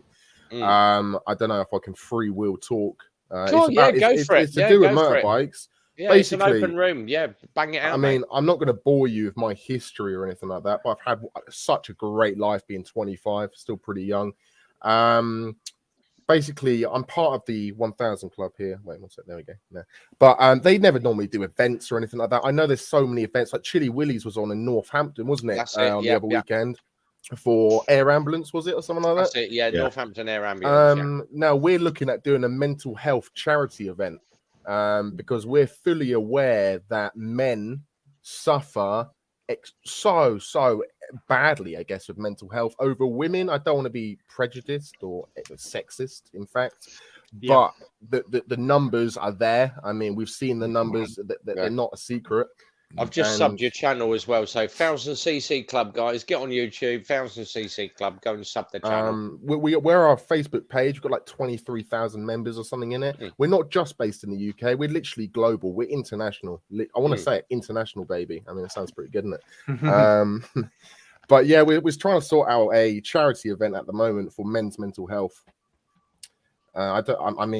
I know there's a guy, isn't there? My dad kept going on about some guy who's really into mental health. I don't know if you guys can point me in that direction. No, I don't know. I think that'd be all of us. Hang on, give me a second because I'm just subbing to your Facebook group. If you post anything for sale, do you understand? Yes. Right. So I've just subbed your Facebook channel and I've just subbed your YouTube channel as well. If you watch a lot of my videos, I'm not going to roll back to April where I had the bike crash, but I talk about having really good days, and I have really down days. Obviously, I think there's quite a few in the room that are ex-forces, especially like military code. I don't know about Gareth, but there's a lot of the boys in the room, especially bikers, that are ex-military, and we do have really good days and we have down days. And some days I just feel like I don't want to get out of bed and I'll go in the garage and go, and that's all down to just PTSD. And so we do a lot with, especially Stevie. He did his PTSD thing last year and he pushed out his video and that. But yeah, we're always up for a challenge, especially Simon. Simon loves a challenge. No, So that's it- awesome. That's As awesome. long as Yeah, it involves two wheels, I love it. Yeah. Yeah, exactly. Yeah, so all the guys in here, we you know we're all YouTubers. We, as I say, you know, I'm monetized. Simon's not. Don't think Gareth is, but I think most of us in this room, apart from Stevie, military biker, you know, are not monetized. And everyone said to me, "Oh yeah, but you're monetized. I bet you make a fortune off of YouTube." I wish I did. I make 60 quid a month. Yeah. And that just about covers my time for sitting in the office 4 hours a night, editing videos, getting to bed at 11 at night, getting gypped from the missus. You know, we do it for the love of biking. Absolutely. And for going out meeting other guys. You know, if it, you know, when I started out, I had my ZX7, and obviously I had my Crunch, and I'm looking at a bigger sports tour. I found Simon, and then obviously I'm looking at ZZRs. I found Stuart. So you know. And then from Stuart, I found Basic Bikers, which led me to Ayrshire Vlogster, then across the Carl, across the Gareth, because he was a Scotland biker. Yeah. So there is sort of links that just link people up. Lockwood as well. I've got to mention Lockwood as well. Yeah. And then yeah. And then obviously romance there. doing And Lex, we called doing- it Puppy yeah. Love. Yeah, I'm doing obviously Lex Moto. I'm Exeter Rider, Epic Adam, and Western Supermoto. But I tend to put everybody that I follow in the description of every video down the bottom.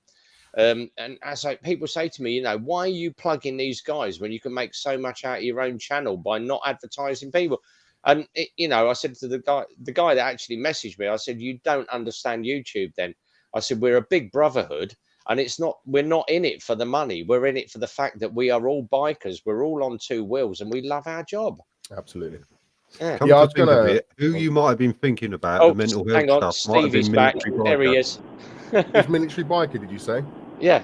I know. That's it. I saw him in the chat, and I tried. Oh, he's there. Hello. He's back again. Bye, Yeah. mate.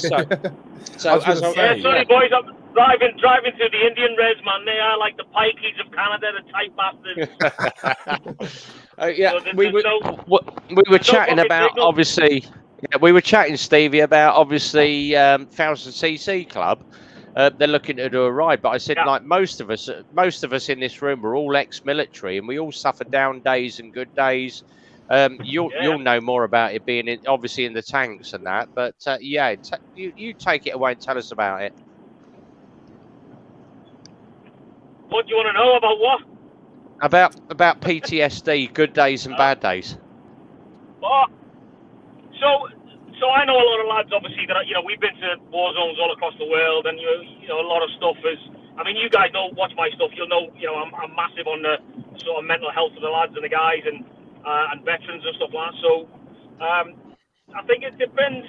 It depends how strong the individual is, and to be fair, it also just depends how weak the individual can be mentally. I mean, for me, I've seen guys who are fucking hard as nails. Some of the hardest blokes you'll ever meet in your fucking life crumble apart because of what they've seen, across the world. Can you hear me? Hello? Yeah, go for it, Stevie. Hello? Fucking pikey bastards! But anyway, yeah, so, I don't know where did I get to before I cut off? Pikey bastards. Pikey bastards. Pikey bastards. Yeah, so I think what I was saying before I cut off is I've seen guys who are, hard as nails, fucking people that stand toe to toe with you all day, every day in a war zone, crumble apart because of PTSD and because of what they've seen and what they've dealt with over the years. And I think, you go to, it's mostly prevalent in first responders and military people because of the stuff that they see on a daily basis and have to deal with on a daily basis. And I think civilian world is slowly coming round to the way that we're having to deal with it on our own, because let's be honest, most of the time, because of how new, I say new, this has been around for hundreds of years, but the way that the civilian world and military are getting onto it now is, yes, it's becoming more of a drama, but it's always been there. But now, because of society the way it is, it's becoming more acceptable to have PTSD. I mean, I haven't got it, thankfully. I don't know, I might have in fucking 20 years, but I mean, I've seen some of the sickest shit you'll ever see in your life. But I think I'm all right. I'm a little bit mental, but you know that's just the way I am. But like I said, What I was gonna go on, mate. What I was gonna throw into the mix is, so we did a funeral. We always do funeral escorts. That's what us bikers do. We go out, we go and support each other. That's that, right? Yeah. It doesn't matter who you are, what ethnic background you're from. We're always there to support you. End of. We did a funeral run for someone who took his own life due to his mentality or whatever. Really, really down, and eventually took his own life. Another biker. And I don't know, 50, 60 of us went out. I mean, not many numbers, not about the numbers, about all coming together. And it was like -3, like it was like an ice rink outside. And it was just amazing to see who, you get those people who are like, oh, I'm not going to ride because it's not dry, it's not 50 degrees outside, it's not 20. They don't care about that. They're there out of respect. And we have a connection at the moment with the news. And the news are literally so hot on this right now, and we're trying to organize this event, and we've got this journalist who's like chasing us every single day, trying to find out more and more about it. And it's just amazing. Like you said, I mean, I think people are aware about PTSD. So you're not wrong there, but people just don't quite understand how badly it affects people. I think that's it, right? And I think people maybe they do, but they just don't care. I think that's what it comes down to. People just don't care. Yeah, and I would agree, mate. I would agree that sort of the understanding of PTSD is definitely not, is not where it should be in my eyes. Like this has been soldiers and what have you been dealing with for nigh on, for hundreds of years, but it's only become more prevalent now because of the way it's. There he goes, pikey fucking internet. Pikey internet. Right. You still there, Steve? Yeah, as I was saying, if you go back, like now you've got PTSD, but if you go back to sort of the 1914, 1918 First World War, where those guys suffered from PTSD, they were shot at the post for cowardice. And it wasn't, it was PTSD, 1939 and 1944. People that, oh God, I can't handle this. Same thing again, you were shot for cowardice, and it wasn't. And it's only till the sort of the 1980s that PTSD that came around in, and people said, oh, there is mental health issues. I went in very, very early, sort of when I was very early 18s when I went in, and I caught the last bit of the Falklands War. Oh God, I'm gonna join the military. I had absolutely no direction in life, and one of my friends said to me, "Join the army because you will get the best sense of recourse. It will set you up for life. It will teach you respect. It will teach you respect for your elders." I went and did 3 years in it, and I ended up doing the last couple of months of the Falklands Wars. Thank God I didn't get into the gunfighting. I was more into the logistic because I was Royal Signal, so we were more communications, logistics, and that. But some of the crap that we saw out there, especially when the Galahad went down and that boat burned. So some of the stuff that went through the medical centre, and then obviously doing Northern Ireland, Belize, Germany, and that, you see some really bad sights in that, and some of that stuff does stick in the brain. But a lot of respect for the guys that are still in the military. But people say, PTSD, it's all in their brain. They're just screwed up. No, if you go and, as I say to people, if you were to be driving your car tomorrow, and you turned a corner and you knocked over an old lady in her 80s and she went under your car and she was completely ripped apart, and you got out of your car and looked at that, would that stick with you for the rest of your life? And people go, yeah, of course it would.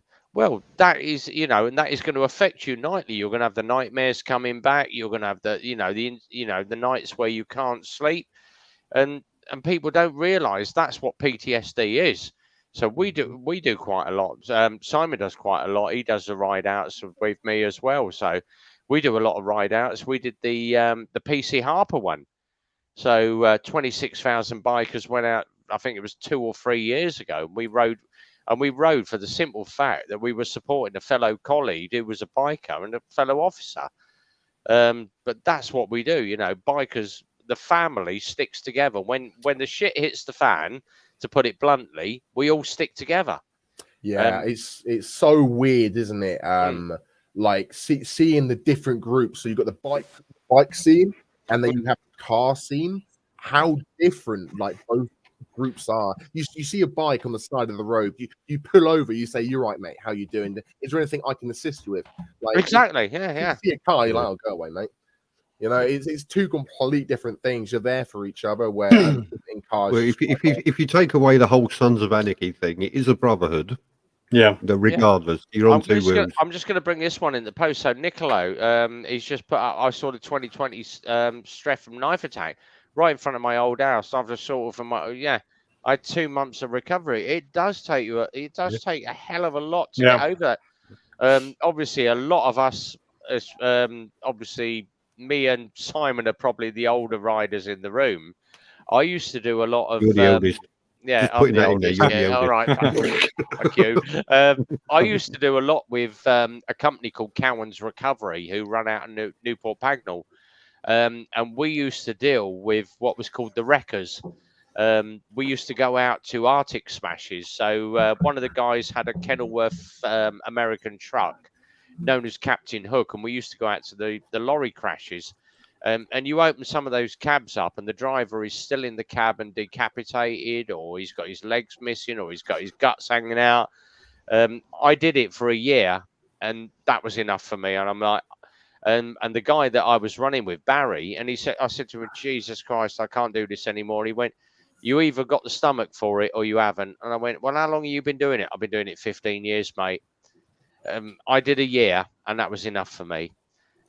We saw so many, and a lot of these police guys, it's the police as well, the ambulance service, the fire brigade that go out to these crashes where a bike has gone under a car, or a bike has gone head on into a windscreen, or and you see some of this stuff and people think, how the hell do you deal with it?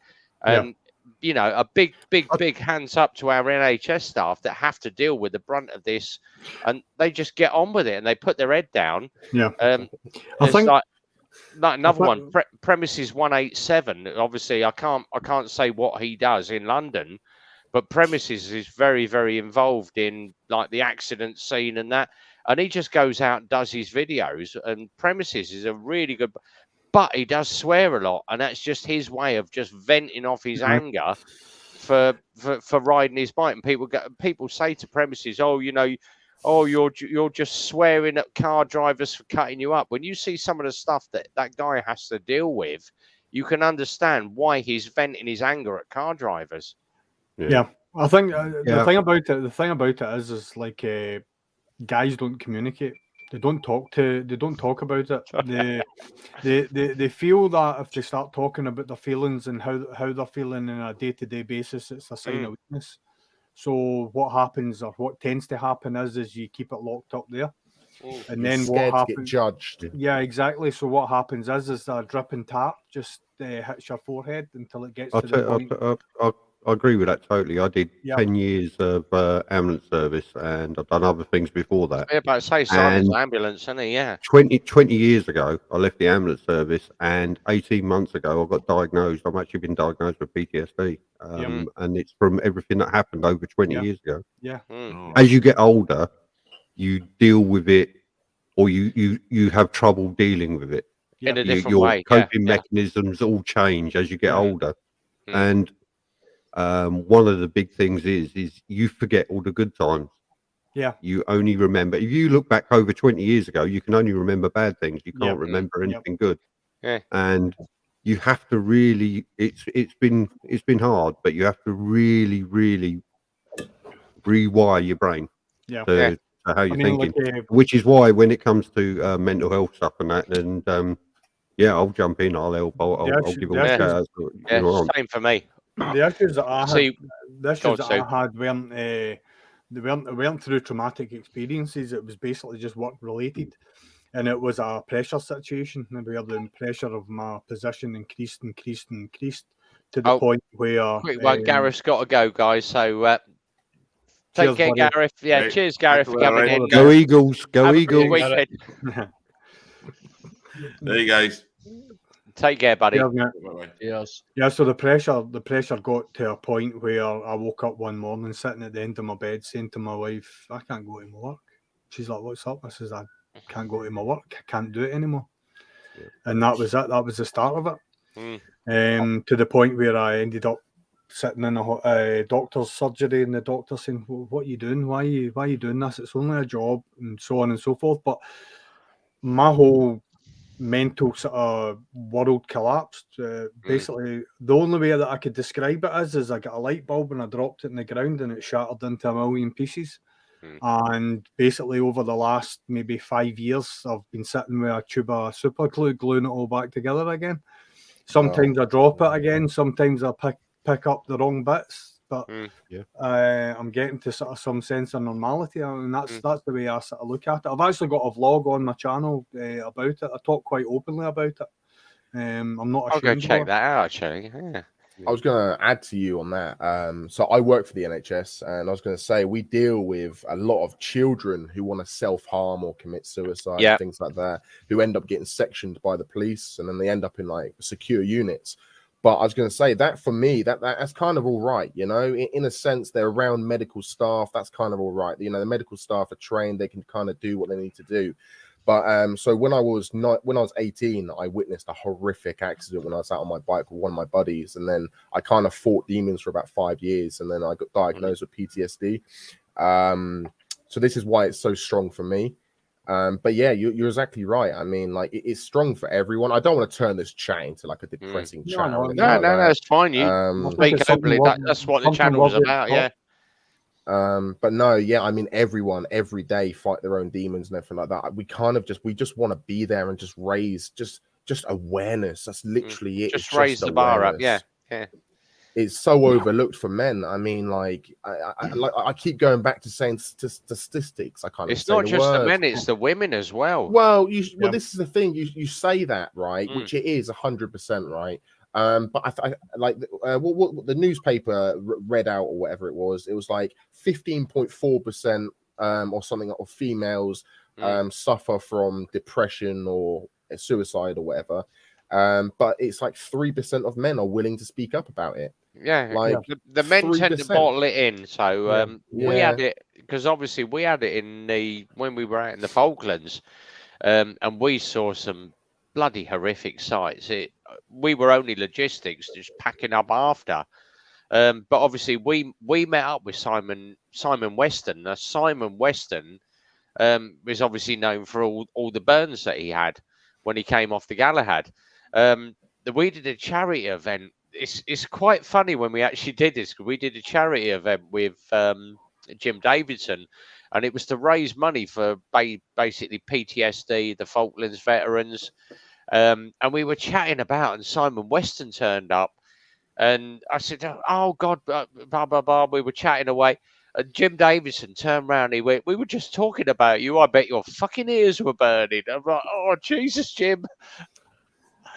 But Simon took it like tongue in cheek, and he went, "Yeah." He said, "My ears were burning, but look at the state of them now." But we had a really good laugh. But Simon Weston went out on stage. Jim Davidson went out and went, "Get on your phones, blah, blah, blah. This is the text number. Send a text or put your money in the bucket." And then Simon, I think Jim did about $5.5 grand. Simon Weston went out on stage and spoke for 10 minutes about what happened on the boat. He did 25 grand in just over 2 minutes. Yeah. And unless you've, as he said, unless you've been there, done it, had the T-shirt, experienced what it is like to be in a full-blown situation, you cannot describe it. He said, members of the general public will not know what PTSD is. He said, but until you've actually experienced it, he said, the easiest way to do it, he said, and it was really hard. He said, imagine you walk, he said, you get up, he said, you have he said, you've been married for 10 years or whatever. You love your wife. He said, you walk into the kitchen. He said, your wife goes to put something on the cooker and it electrocutes her and she drops dead. He said, that is going to stick in your brain for the rest of your life and you're going to have to deal with it. What do you do? And people go, well, yeah, I put it to the back of my memory. No, because it's going to keep coming back. It's going to keep coming back. Every morning you're going to go to cook yourself a meal. You're going to turn that cooker on and you're going to think this cooker killed my wife. He said, that is what PTSD is. He said, it's something that people sort of brush aside. Oh, she's dead. Yeah, it's over and done. You know, you buried her. But every time you go to turn that cooker on, you're going to think that killed my wife. And he said, no, until you've been there and actually experienced it. He said, you can say to people PTSD, and most people will go, 99% of the crowd will go, PTSD, oh, it's in your brain, get over it, deal with it.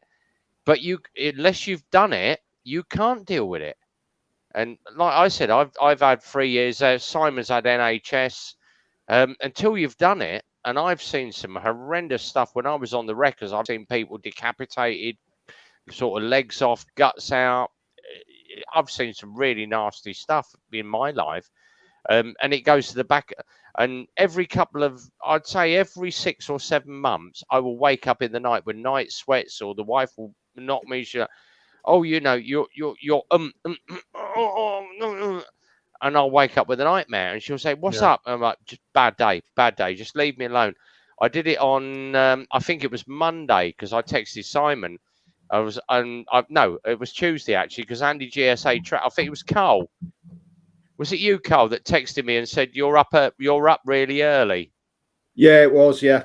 Yeah, and I'd had a really bad night where I'd had a bad day, and I just got up really early, and my thing to do is sit on YouTube. And I went straight to my YouTube. I think your video was up, Carl, and I've been on and I commented on your video. And that is the thing that is therapeutic to me. Just sit on YouTube and watch like Zed, watch Simon, watch Carl. And I sat on the video and Carl commented back, "Yeah, bloody hell, you're up early." And I just had a really bad morning where I'd had a bad night's sleep. And I get really good days. I get really bad days. But it is Simon has the same. So Simon has good days and bad days, but it's just part of being in the crowd. So evening, Howie. How you doing, buddy? All right. Let's go. Yeah. Right there. Yeah, So, interesting chat. Yeah, it is. Yeah, the brain is, as Greg said, the brain is a really complex thing. So much we don't as. Anyway, the one thing that really gets me going, and it's the same. You go and watch some of Zed's videos. As soon as he's on that bike, he's a totally different person. Zed is like you see him in the room here chatting away, and he's just like, "This is Zed. I do my thing. I'm Stuart." Blah blah blah. As soon as you get him on that ZZR, he's a totally different person. It's like, I'm loving my bike. I'm doing this. I'm doing blah, blah, blah. I'm out on a chippy run. Same with Ayrshire. They do that chippy run. And I was like, I said to one of our guys, he said, "How can you explain?" Now, he won't mind me mentioning him. So Stuart, who had the Lex Moto, I did his vlog on his bike, 33,000k on a Lex Moto Titan. He came in to see me, and he said to me, he said, "I just had to have a ride from Northampton down at Milton Keynes because he suffers from ADHD, he suffers from depression, he's suicidal, he's bipolar." He said, like, the thing I want to do is just ride my bike, and I just come down to Eclipse to meet you, just to have a look at, put my bike in for a service. Okay, fine. Yeah, firing it. Here's a sticker. And he wanted a selfie with me again. So here's a sticker, have a selfie, blah, blah, blah. Get on with it. Yeah, whatever. But he rides for the simple fact, but you can't explain it. Once you're on a bike and you're riding, everything goes away. Yep. It's you, the bike, the open road. It's an escape into a different realm when you're on the bike, because you've got to concentrate. You can get the crud that's in your mind. I mean, when I started out, I joined the Navy as a medic, and I did about 2-3 years as a Royal Naval medic. Then I joined the ambulance service. I did 15 years in the ambulance service, and when I look back at it now, I mean, when I was doing the jobs on blue lights and stuff like that, going to RTAs as we called them then, you'd shut off from the morning and you kind of like forget the job that happened and move on to the next one. When you're younger, you're more able to cope and process to a certain degree. But now I think of jobs that come back into my mind from about sort of 30 years ago, and I think, oh, but you try not to get too involved. If you know what I mean, you don't make it sort of like a personal thing. I found that helped. I mean, like yourself there, Rev, I saw some really quite horrible sights, but it still affects me in this days. And I think with mental health issues, and if anything in the military, the police, the fire service, ambulance service, the whole thing, it's something that builds up. I mean, it's been 20 years since I left the NHS. I've done private ambulance work. I mean, I was I rejoined a private ambulance company in Bristol, and they were just doing silly little jobs. But the main sort of blue light jobs that I did, the last time I turned a wheel on that was around about 1997. But the job now, I mean, that's over 20 years ago, still affects me now. And I find I've just got to do something that gets me away from the thoughts that are in my head. And like you said, like with the gas oven. Crumbling mouths actually hit it on the edge. Crumbling When you're on mouths, the road, just, you're riding your bike, you like, are just focused. Yeah. It's focused in your brain. You can't think of anything else. Yeah. I was back in Oxfordshire where I was a paramedic. If I go home now, back to my old hunting ground, my wife's sick of me. Oh, this is where that accident happened. That house over there was a woman collapsed, and she said, "I'm sick of hearing of it." I said, "But I go through it in my mind to try and recall and remember it. But if I go, something will happen, or something will say something. It sends a trigger. It starts it off. It kicks it off again. You know what? I mean, if 100cc club. I don't know your first name, mate, but I think you're an NHS ambulance, are you? Or no, not at all. No, facilities. All right, sure. Just help look after. I think it's I look after 7 sites personally, but I help the operations of 32 just down south. Yeah, I mean, it's our jobs in the medical field, NHS, fire service, police. It's exposure, and people have only now just started to realise that the human brain, if you absorb the exposure too frequently, people start to crack. Yeah, you absolutely. can't. You know, the bandages we have in this day and age is like, you know, you could consult with someone, or you go and see the psychiatrist, and they try and talk you, or go to therapy. To me, I've tried all of those routes. It's the thoughts still come back. The old bandage falls off. The scab's still underneath there. You know, it happens. Exactly. Quick question. I'm going to answer this one in the room. So, Alan, he's just asked, "Hi guys, got a question. I'm thinking of doing my CBG soon.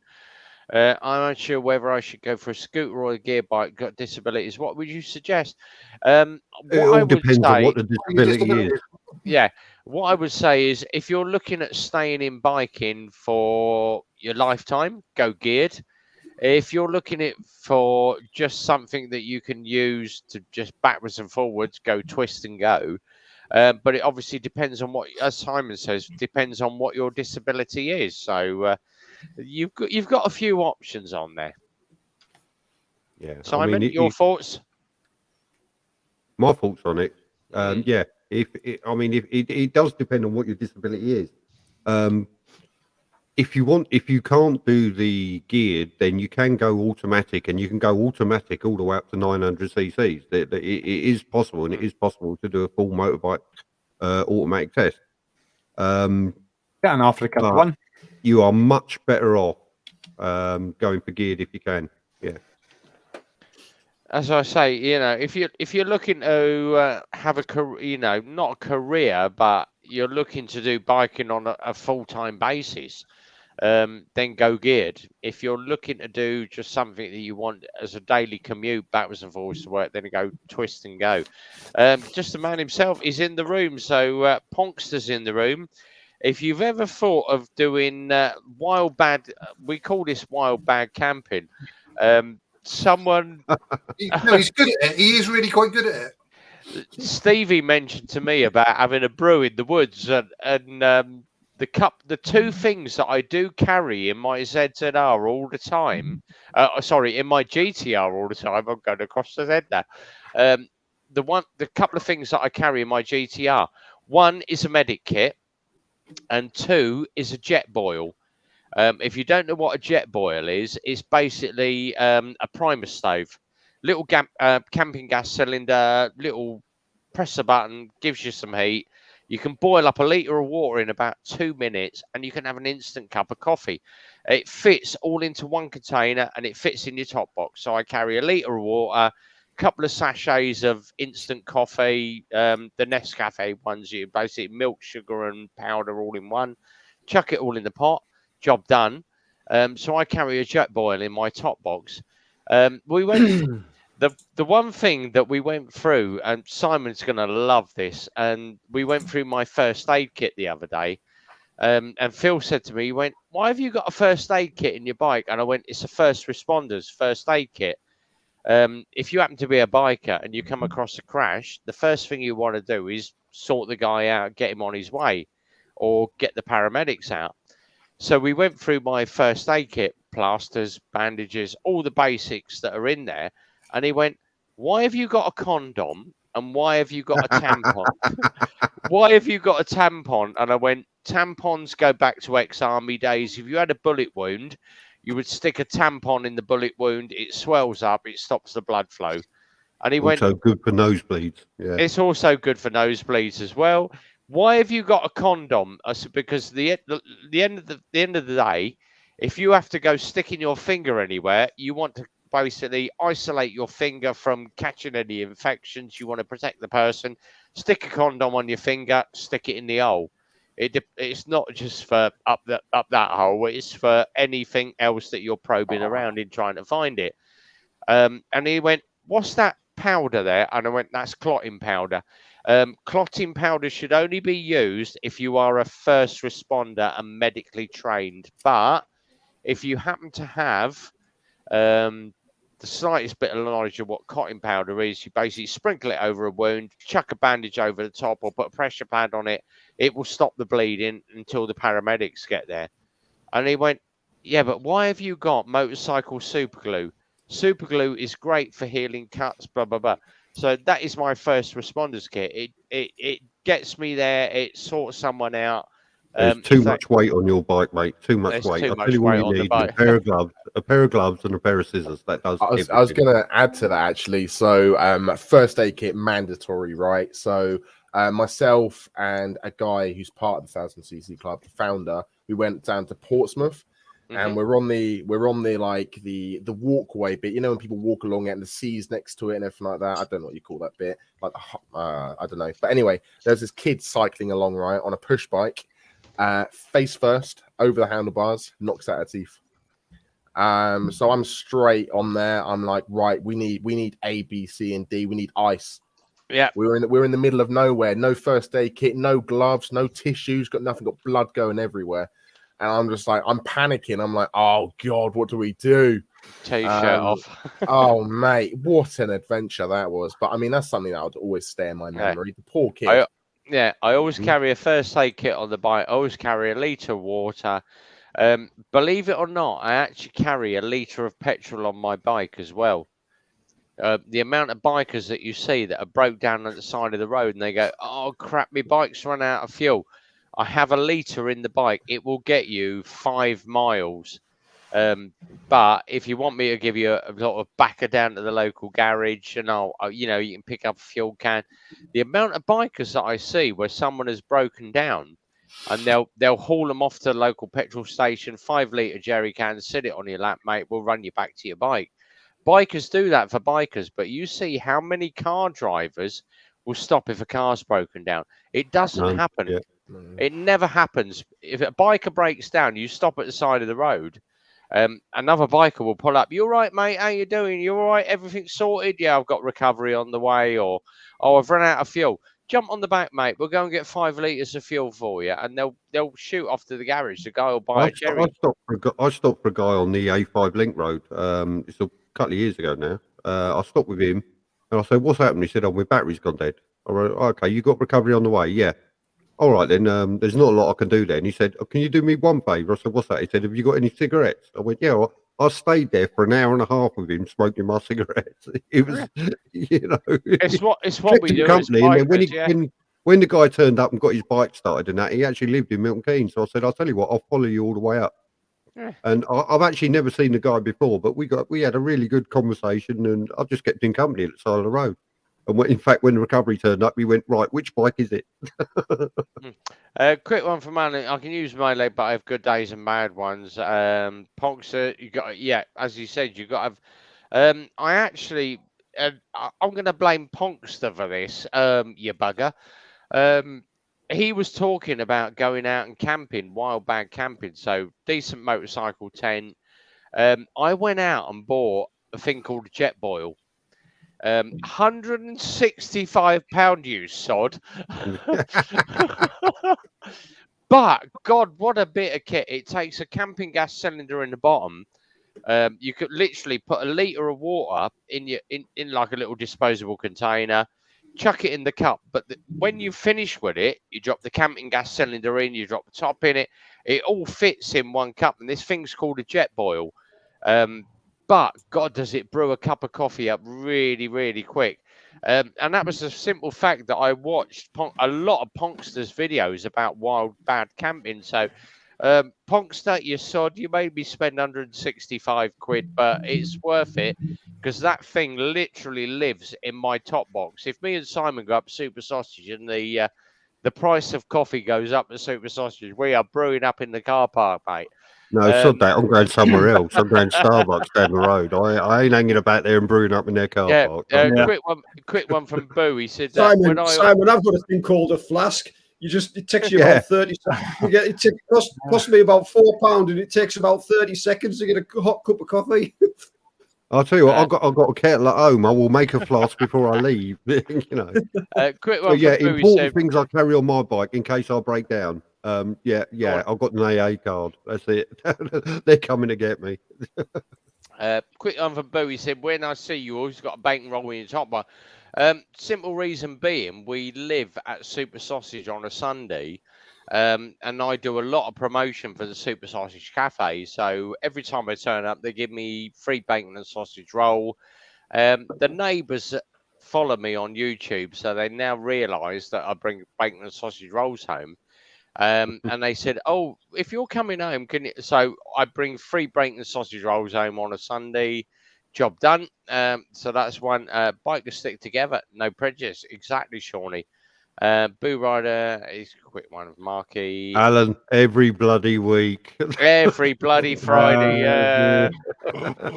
Always watching. Quick one from Tony. You're all correct, men. But yeah, it's a very, very good point, actually. Men tend to bottle it up, keep it inside. Women tend to talk to their female friends.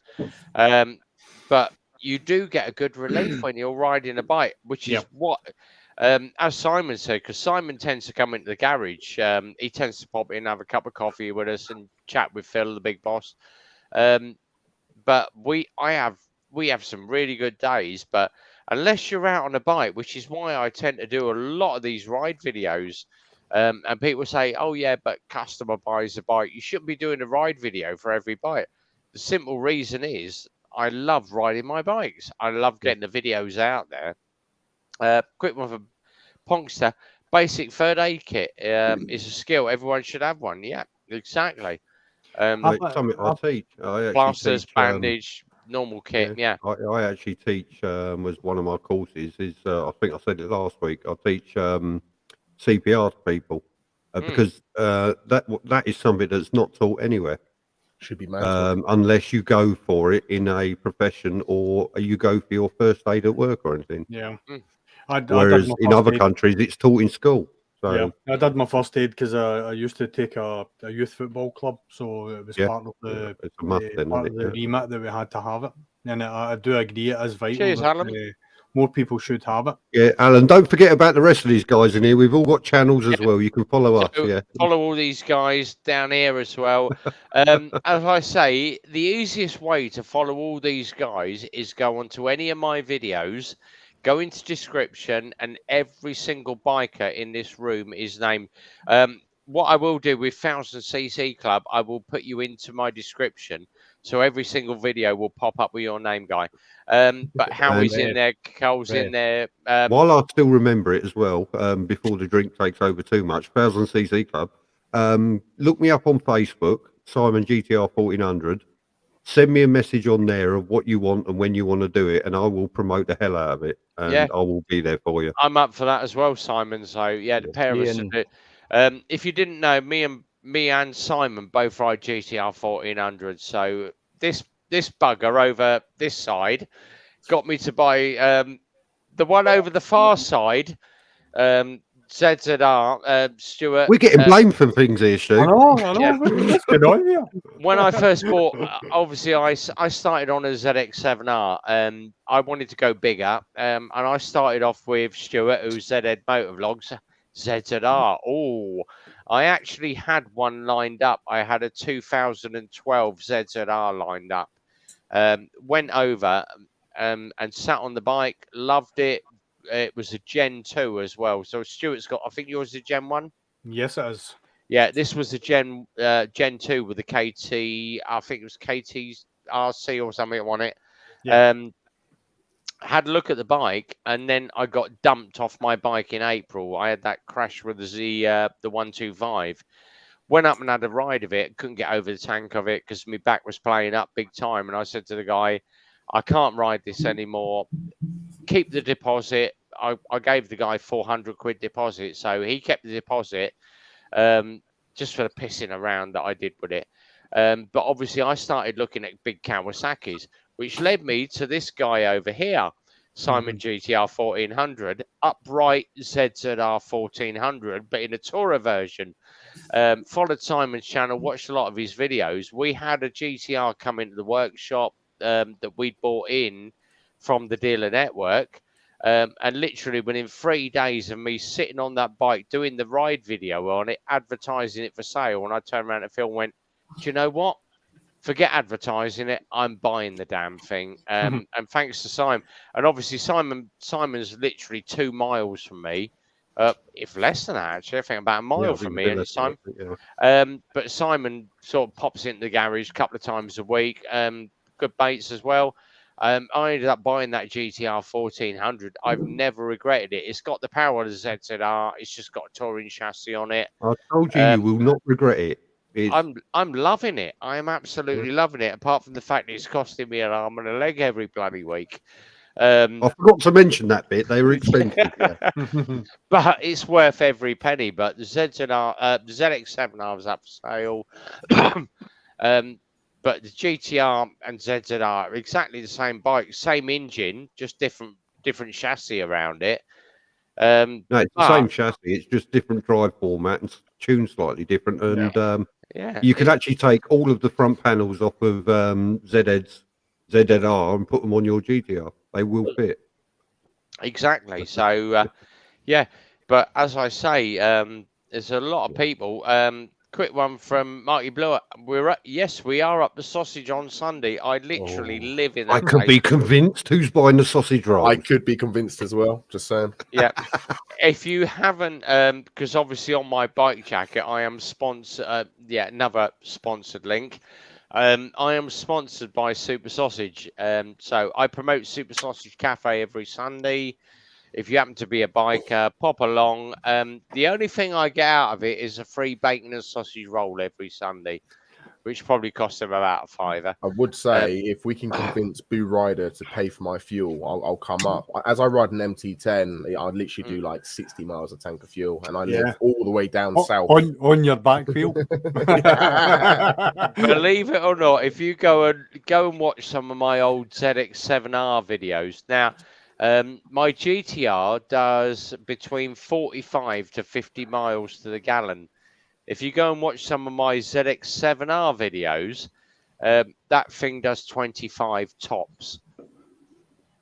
We had that in the workshop this week. It's been sat, we brought it in, and it's been sat under the, what we call the internal garage alcove. Got it in this week. Phil fired it up. We got it on a boost box, fired the bike up. Within 10 minutes, it was pissing fuel all over the exhaust to the point where I had to get a CO2 extinguisher and call the exhaust off. My carb bowls have frozen, so new seal kit, new carb rebuild, bike's going back together. Bike is up for sale, but my ZX7R was the channel intro. Everybody knew Rev Bomb from the ZX7R. And everyone was like, yeah, but you've changed your bike now. Yeah, but I've gone up to something better. Thanks to obviously Zed Ed and Simon, I've gone up to a better bike. You know, times progress, you move on to a new bike. Hence why we've changed all the channel logo to the new helmet. But I said to them, you know, this is what I've got to do. This is how I progress the channel.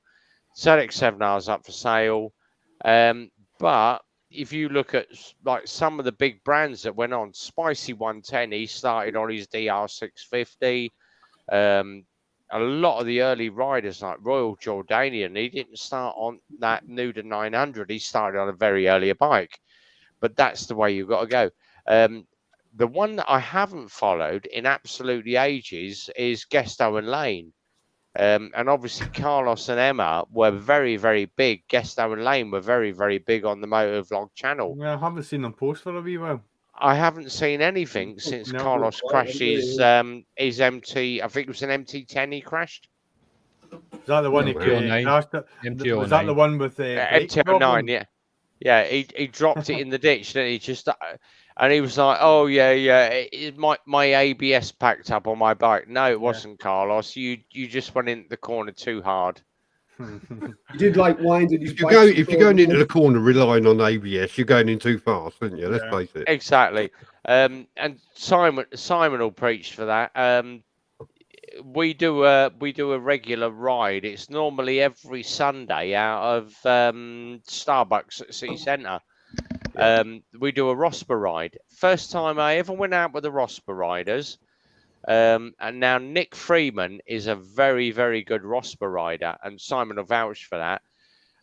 They score you out of 100. I think 82% is the pass limit, Simon. 80, 85, yeah. Yeah, 80, 85. I did the first ride with Rosper, and I scored 13. And he said to me, I went, how the hell did I score so low? Pulling up at a junction, leaving your bike in gear. And I went, all right.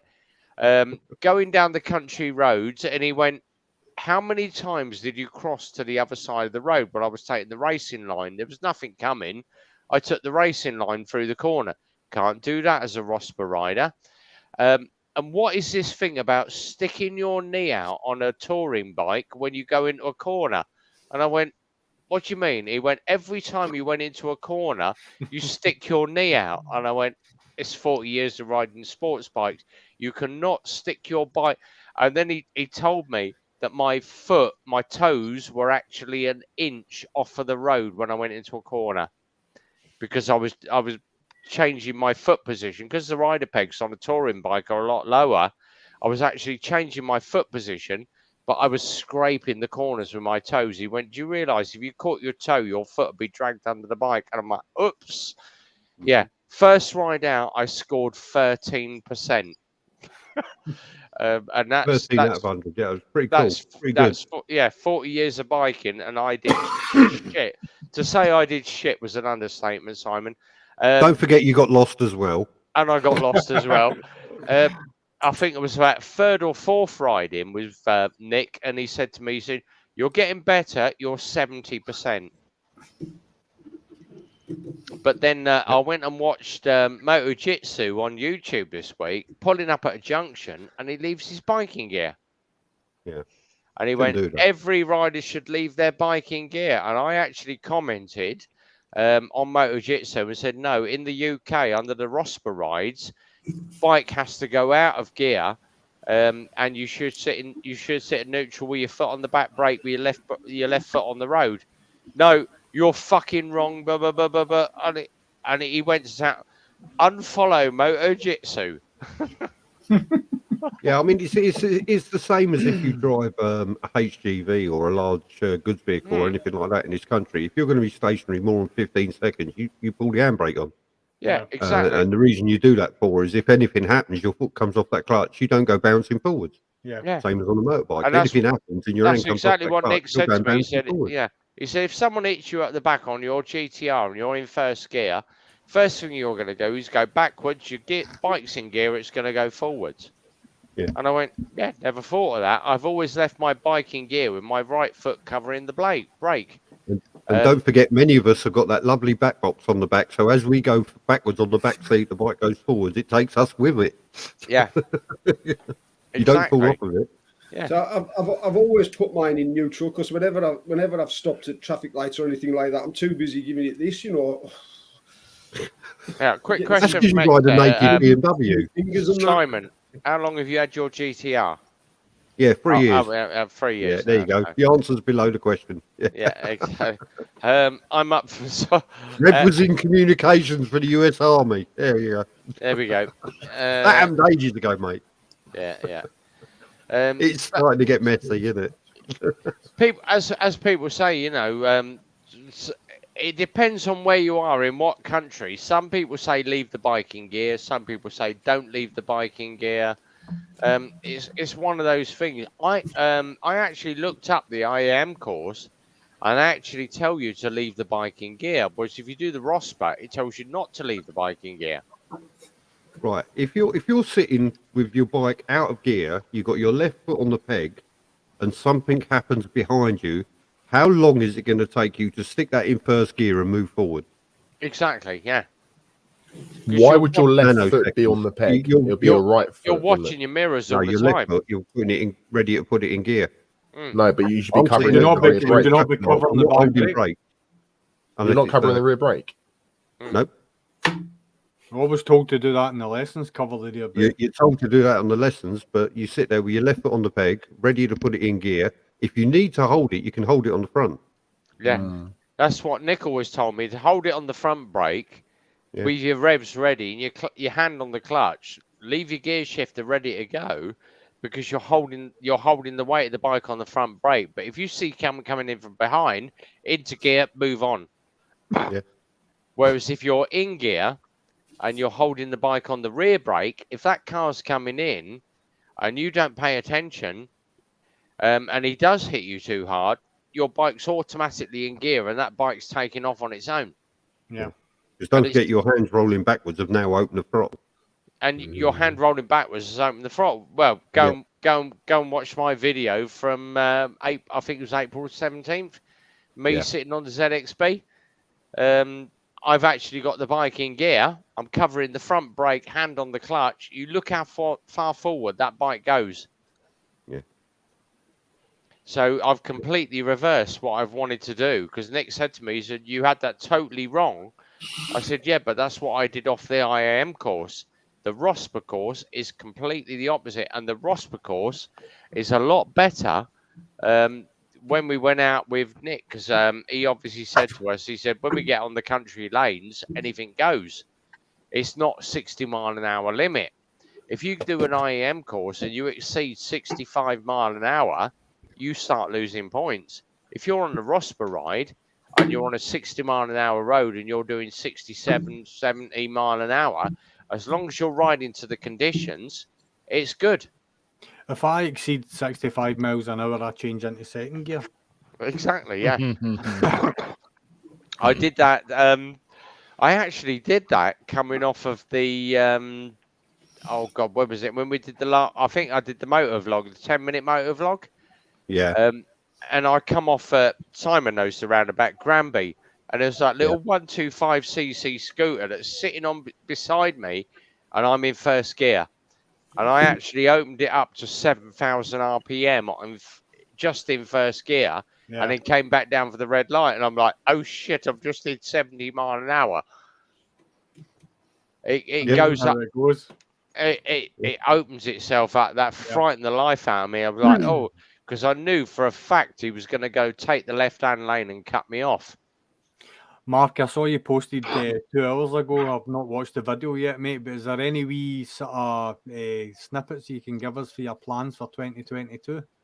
Yeah, well, I launched the video as this went live, so I've got quite a few things planned. I'm going to go, well, I've got the Insta360, obviously, that I've been doing a lot of videos on. I'm going to go with the Rhodes wireless system. And watching your video, which I did tag regarding the exhaust note, I'm going to fit the second receiver at the exhaust. I've got a couple of camping trips, one today Sky. I've got Wheelie School. I have got quite. I'm going to reshoot all the lead hills and all that. Come in the 360. I'm going to reshoot. Sorry, this is me. Sorry.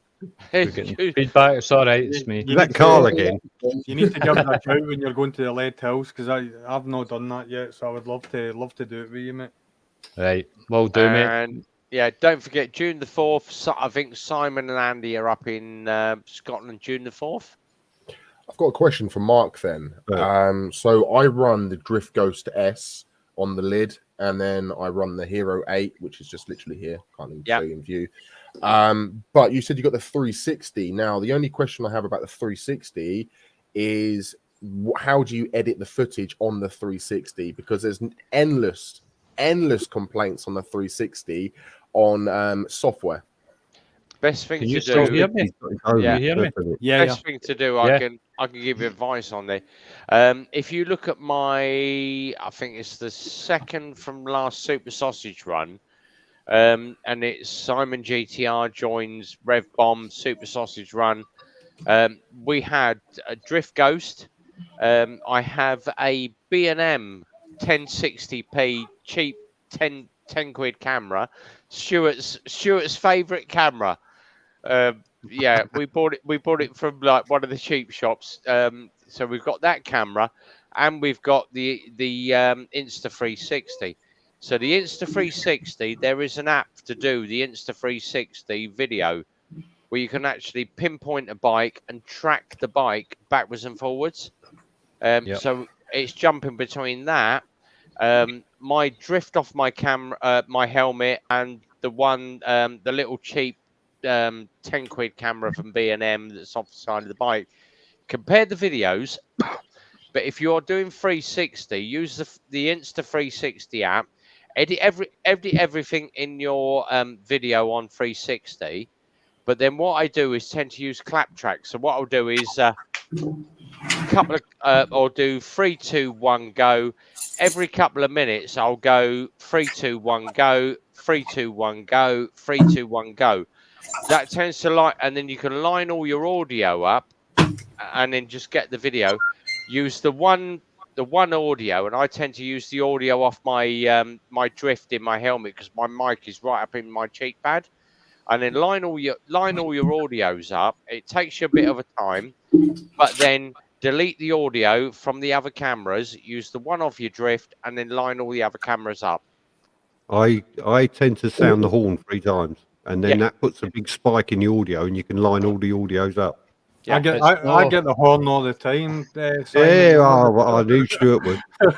Well, it's cold up there, isn't it? You've got to do something to keep warm. It's not that difficult, actually. What Red Bomb's saying is right. I just do one clap, and then I take it frame by frame to the touch, like that. That's it, and then once that's touched, I pull it into, once I've done the reframe, I pull it into Vegas Pro 17. I'll then decide what audio I'm going to use, and I can change that throughout the video, whatever's got the clearest regarding the exhaust note and the wind noise. I'll use between the two of them. And then the rest of the time is tracking, reframing. I also like to use the app, because see if you sit in a swivel chair, the app in your phone, see when you start the video, so you'll spin your chair round till you've got what you want, and then you spend the next, it depends how long in the shot, 20 minutes, it can be 5 minutes, it can be whatever it is, and all you do is spin your chair round non-stop to get the frame rate that you want. You can do that in the mobile app, which I think you should do a really vlog, good. just a you doing that video. You spinning round.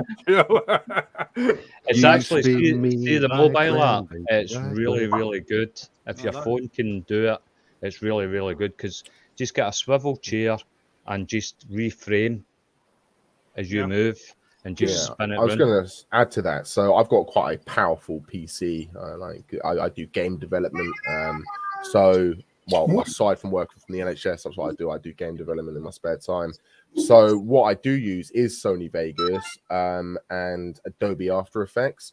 But what I was going to say about that phone, see, I knew about the phone and the Insta360 being an edit on the phone, but unless your phone has like stupid amount of size, or unless you upload it to the cloud, which if you're recording in 4K in the first place, you're looking at stupid time to upload it to the GoPro Quick or whatever the app's called, which is just absolutely ridiculous. I mean, I don't really know the way around that. It's the Insta you've got, isn't it, Mark? The Insta R. It's the 2, the Insta 2, is it? Yeah, it's the 2. So what you've got is that if your handset's a wee bit older, you will struggle with file size, but just shooting the file size that fits your phone. There's been a lot regarding, it's 64 gigabytes, my phone is a 32 gigabyte. Well, don't shoot it in smaller clips, and then you're just pulling a clip at a time. Do what you're going to do with it, and get that clip off the phone, and then move on to the next clip. That's the only suggestion I could give to people that don't have. I use a Note 10, so I've got 128 gigabyte on the phone, and I use. In terms of the PC, it doesn't need to be really new, but you're needing at least 16 gigabytes of RAM and stuff like that just to get the app working. But on your phone, most phones within the last couple of years are fine. My Note 10 is quite old. Mark, can you not plug a USB? Can you not plug a USB into the bottom of your phone as well? Did you get a USB to USB-C converter?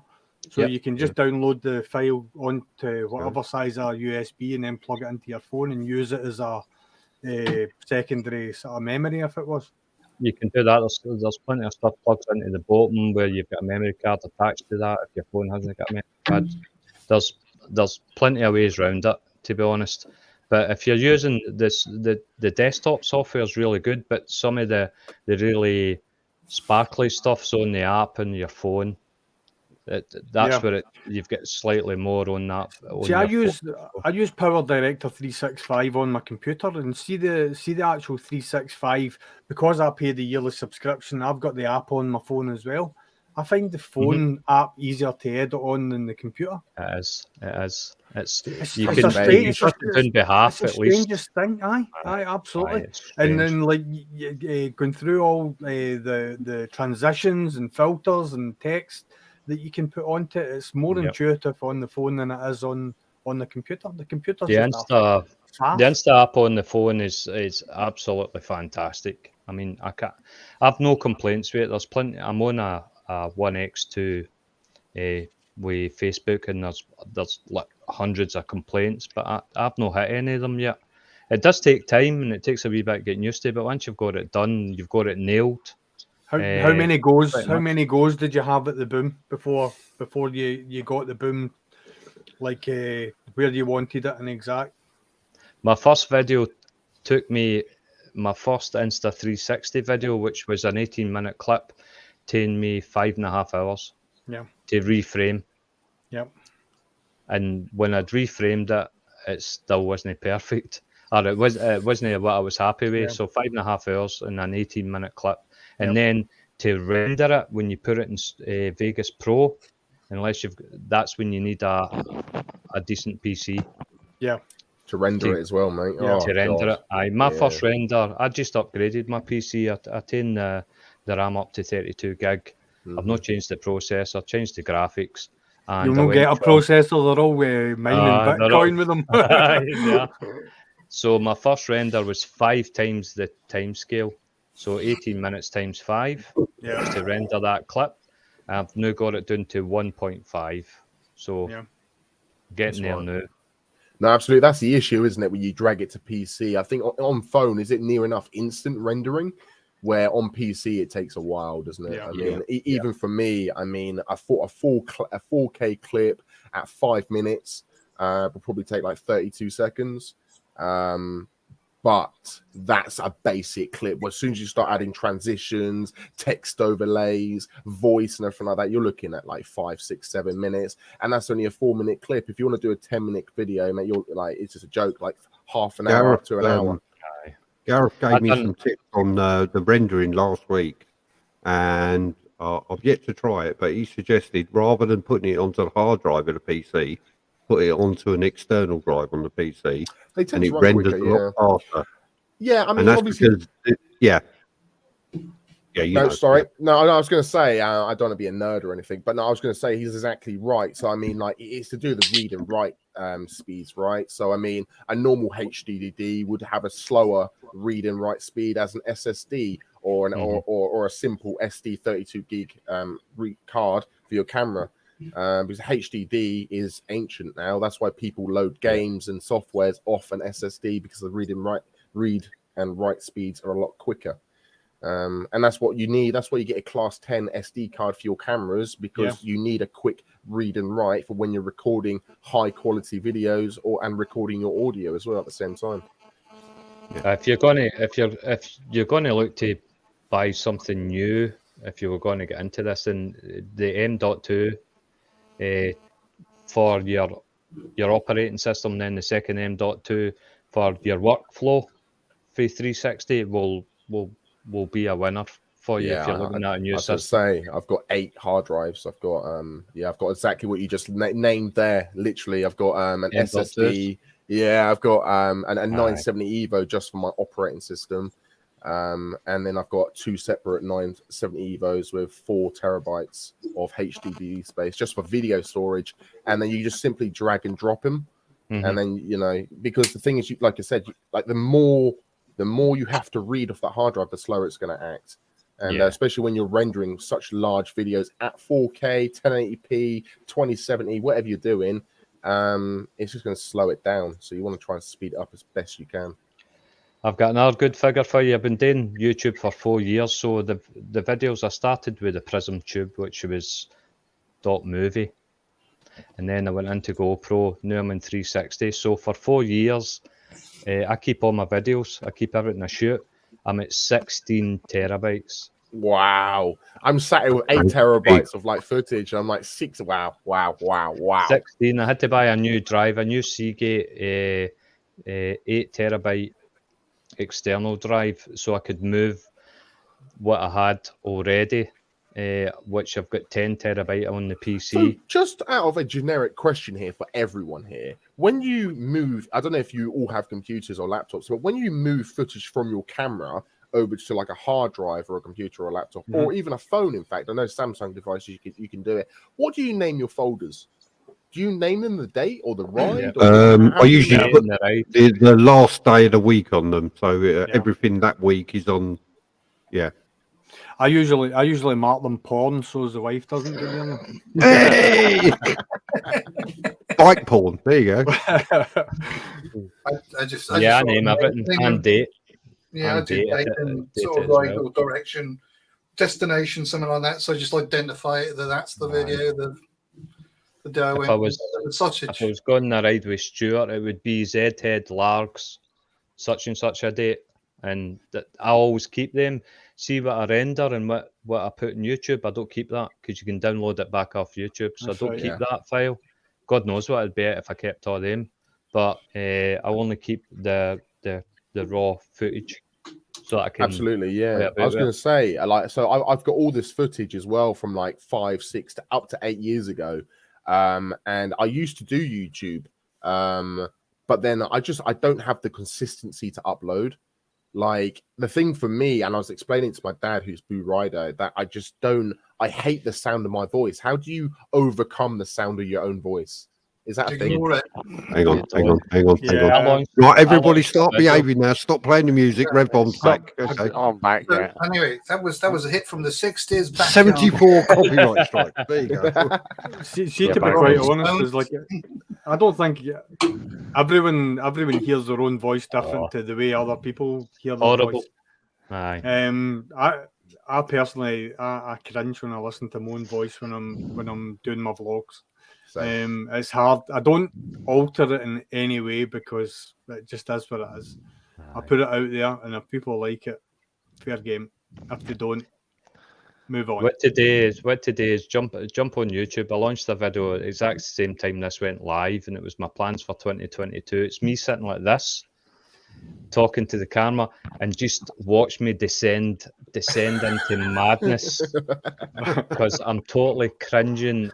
Even when I was shooting the video, I'm totally cringing all the way through it. I'm swallowing. I'm just a nightmare. I'm a nightmare trying to do it. You know those, yeah. I think one of the things, I mean, like, I think one of the things that really helps me personally is, see, when you're on a live stream, it's like if you're talking on a live stream, it helps you when you go to you're doing a vlog and whatever. It's like it gives you that ability to basically say what you have to say without actually worrying about how you sound or how you're looking or whatever it is, because if you can do it in a live stream, I think you can do it anywhere, to be quite honest. So, I get very self-conscious of the public watching me. You know, if I'm say, like, you know, talking by the bike. How I am like that naked in a park as well, so I wouldn't worry about that. People look at you. And how I am round the corner for him, naked as well. Stuart, I thought you had a bit of paper from the police that said you couldn't be naked in the park anymore. Oh God, I forgot about that. I thought you got used to that now.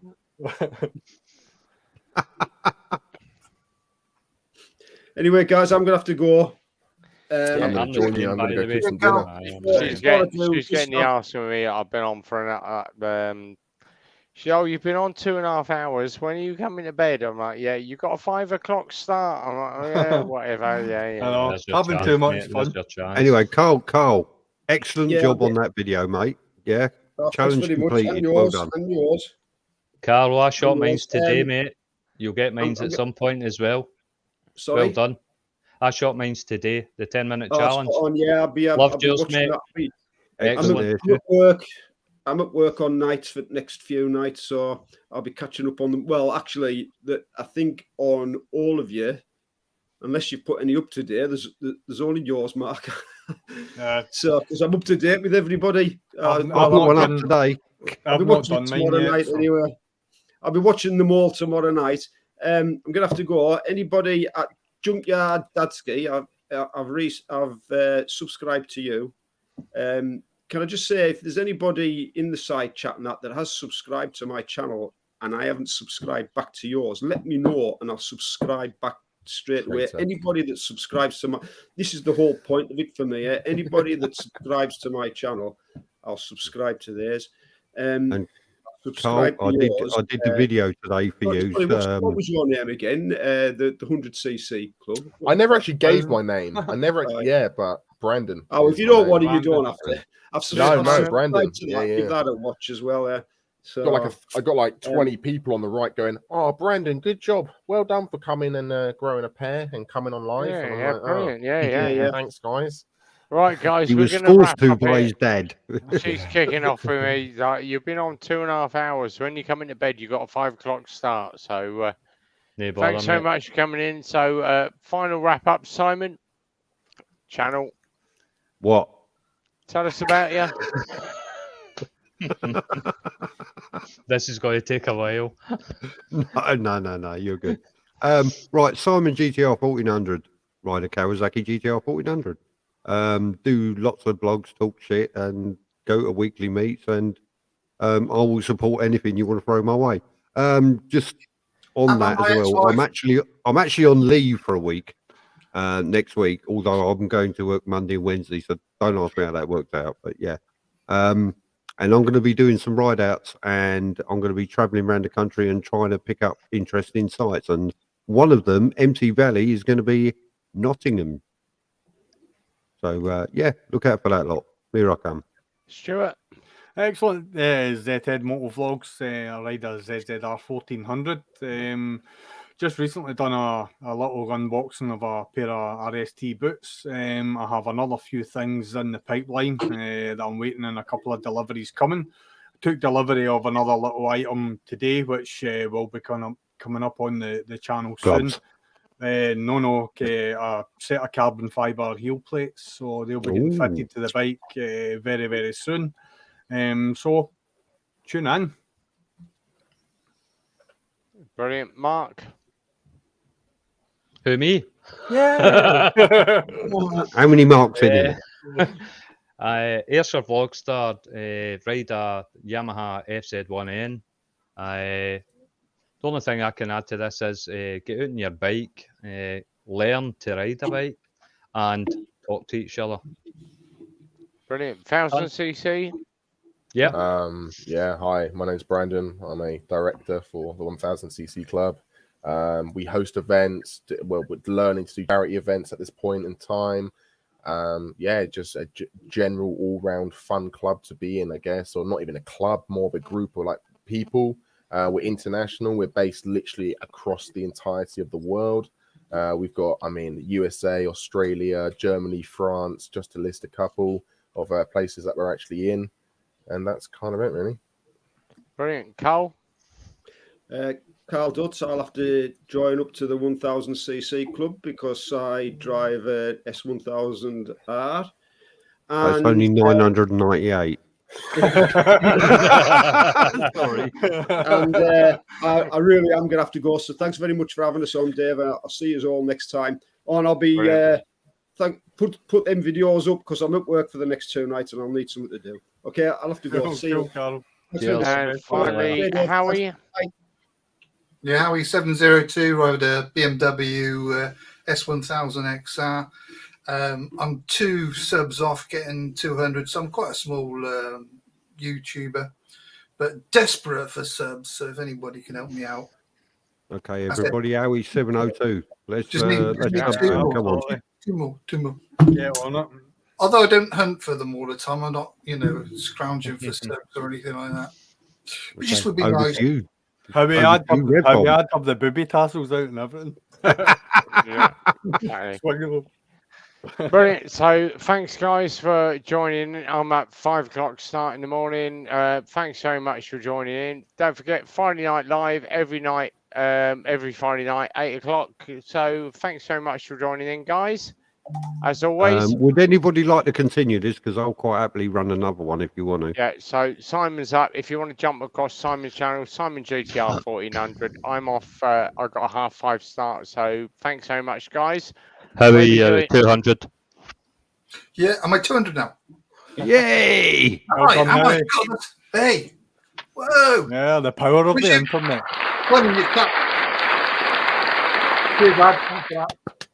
Brilliant. So, as always, guys, as I say, be well, ride safe, and as always, Friday Night Live, it's a big goodbye from me. Thanks, everybody. Cheers, Rev. All the best. All right, Rev. cheers, guys. Take care. Cheers, Bye. mate. Bye-bye. See you later. Simon, if you're going on, I'll come on, pal. Oh, how do we do this?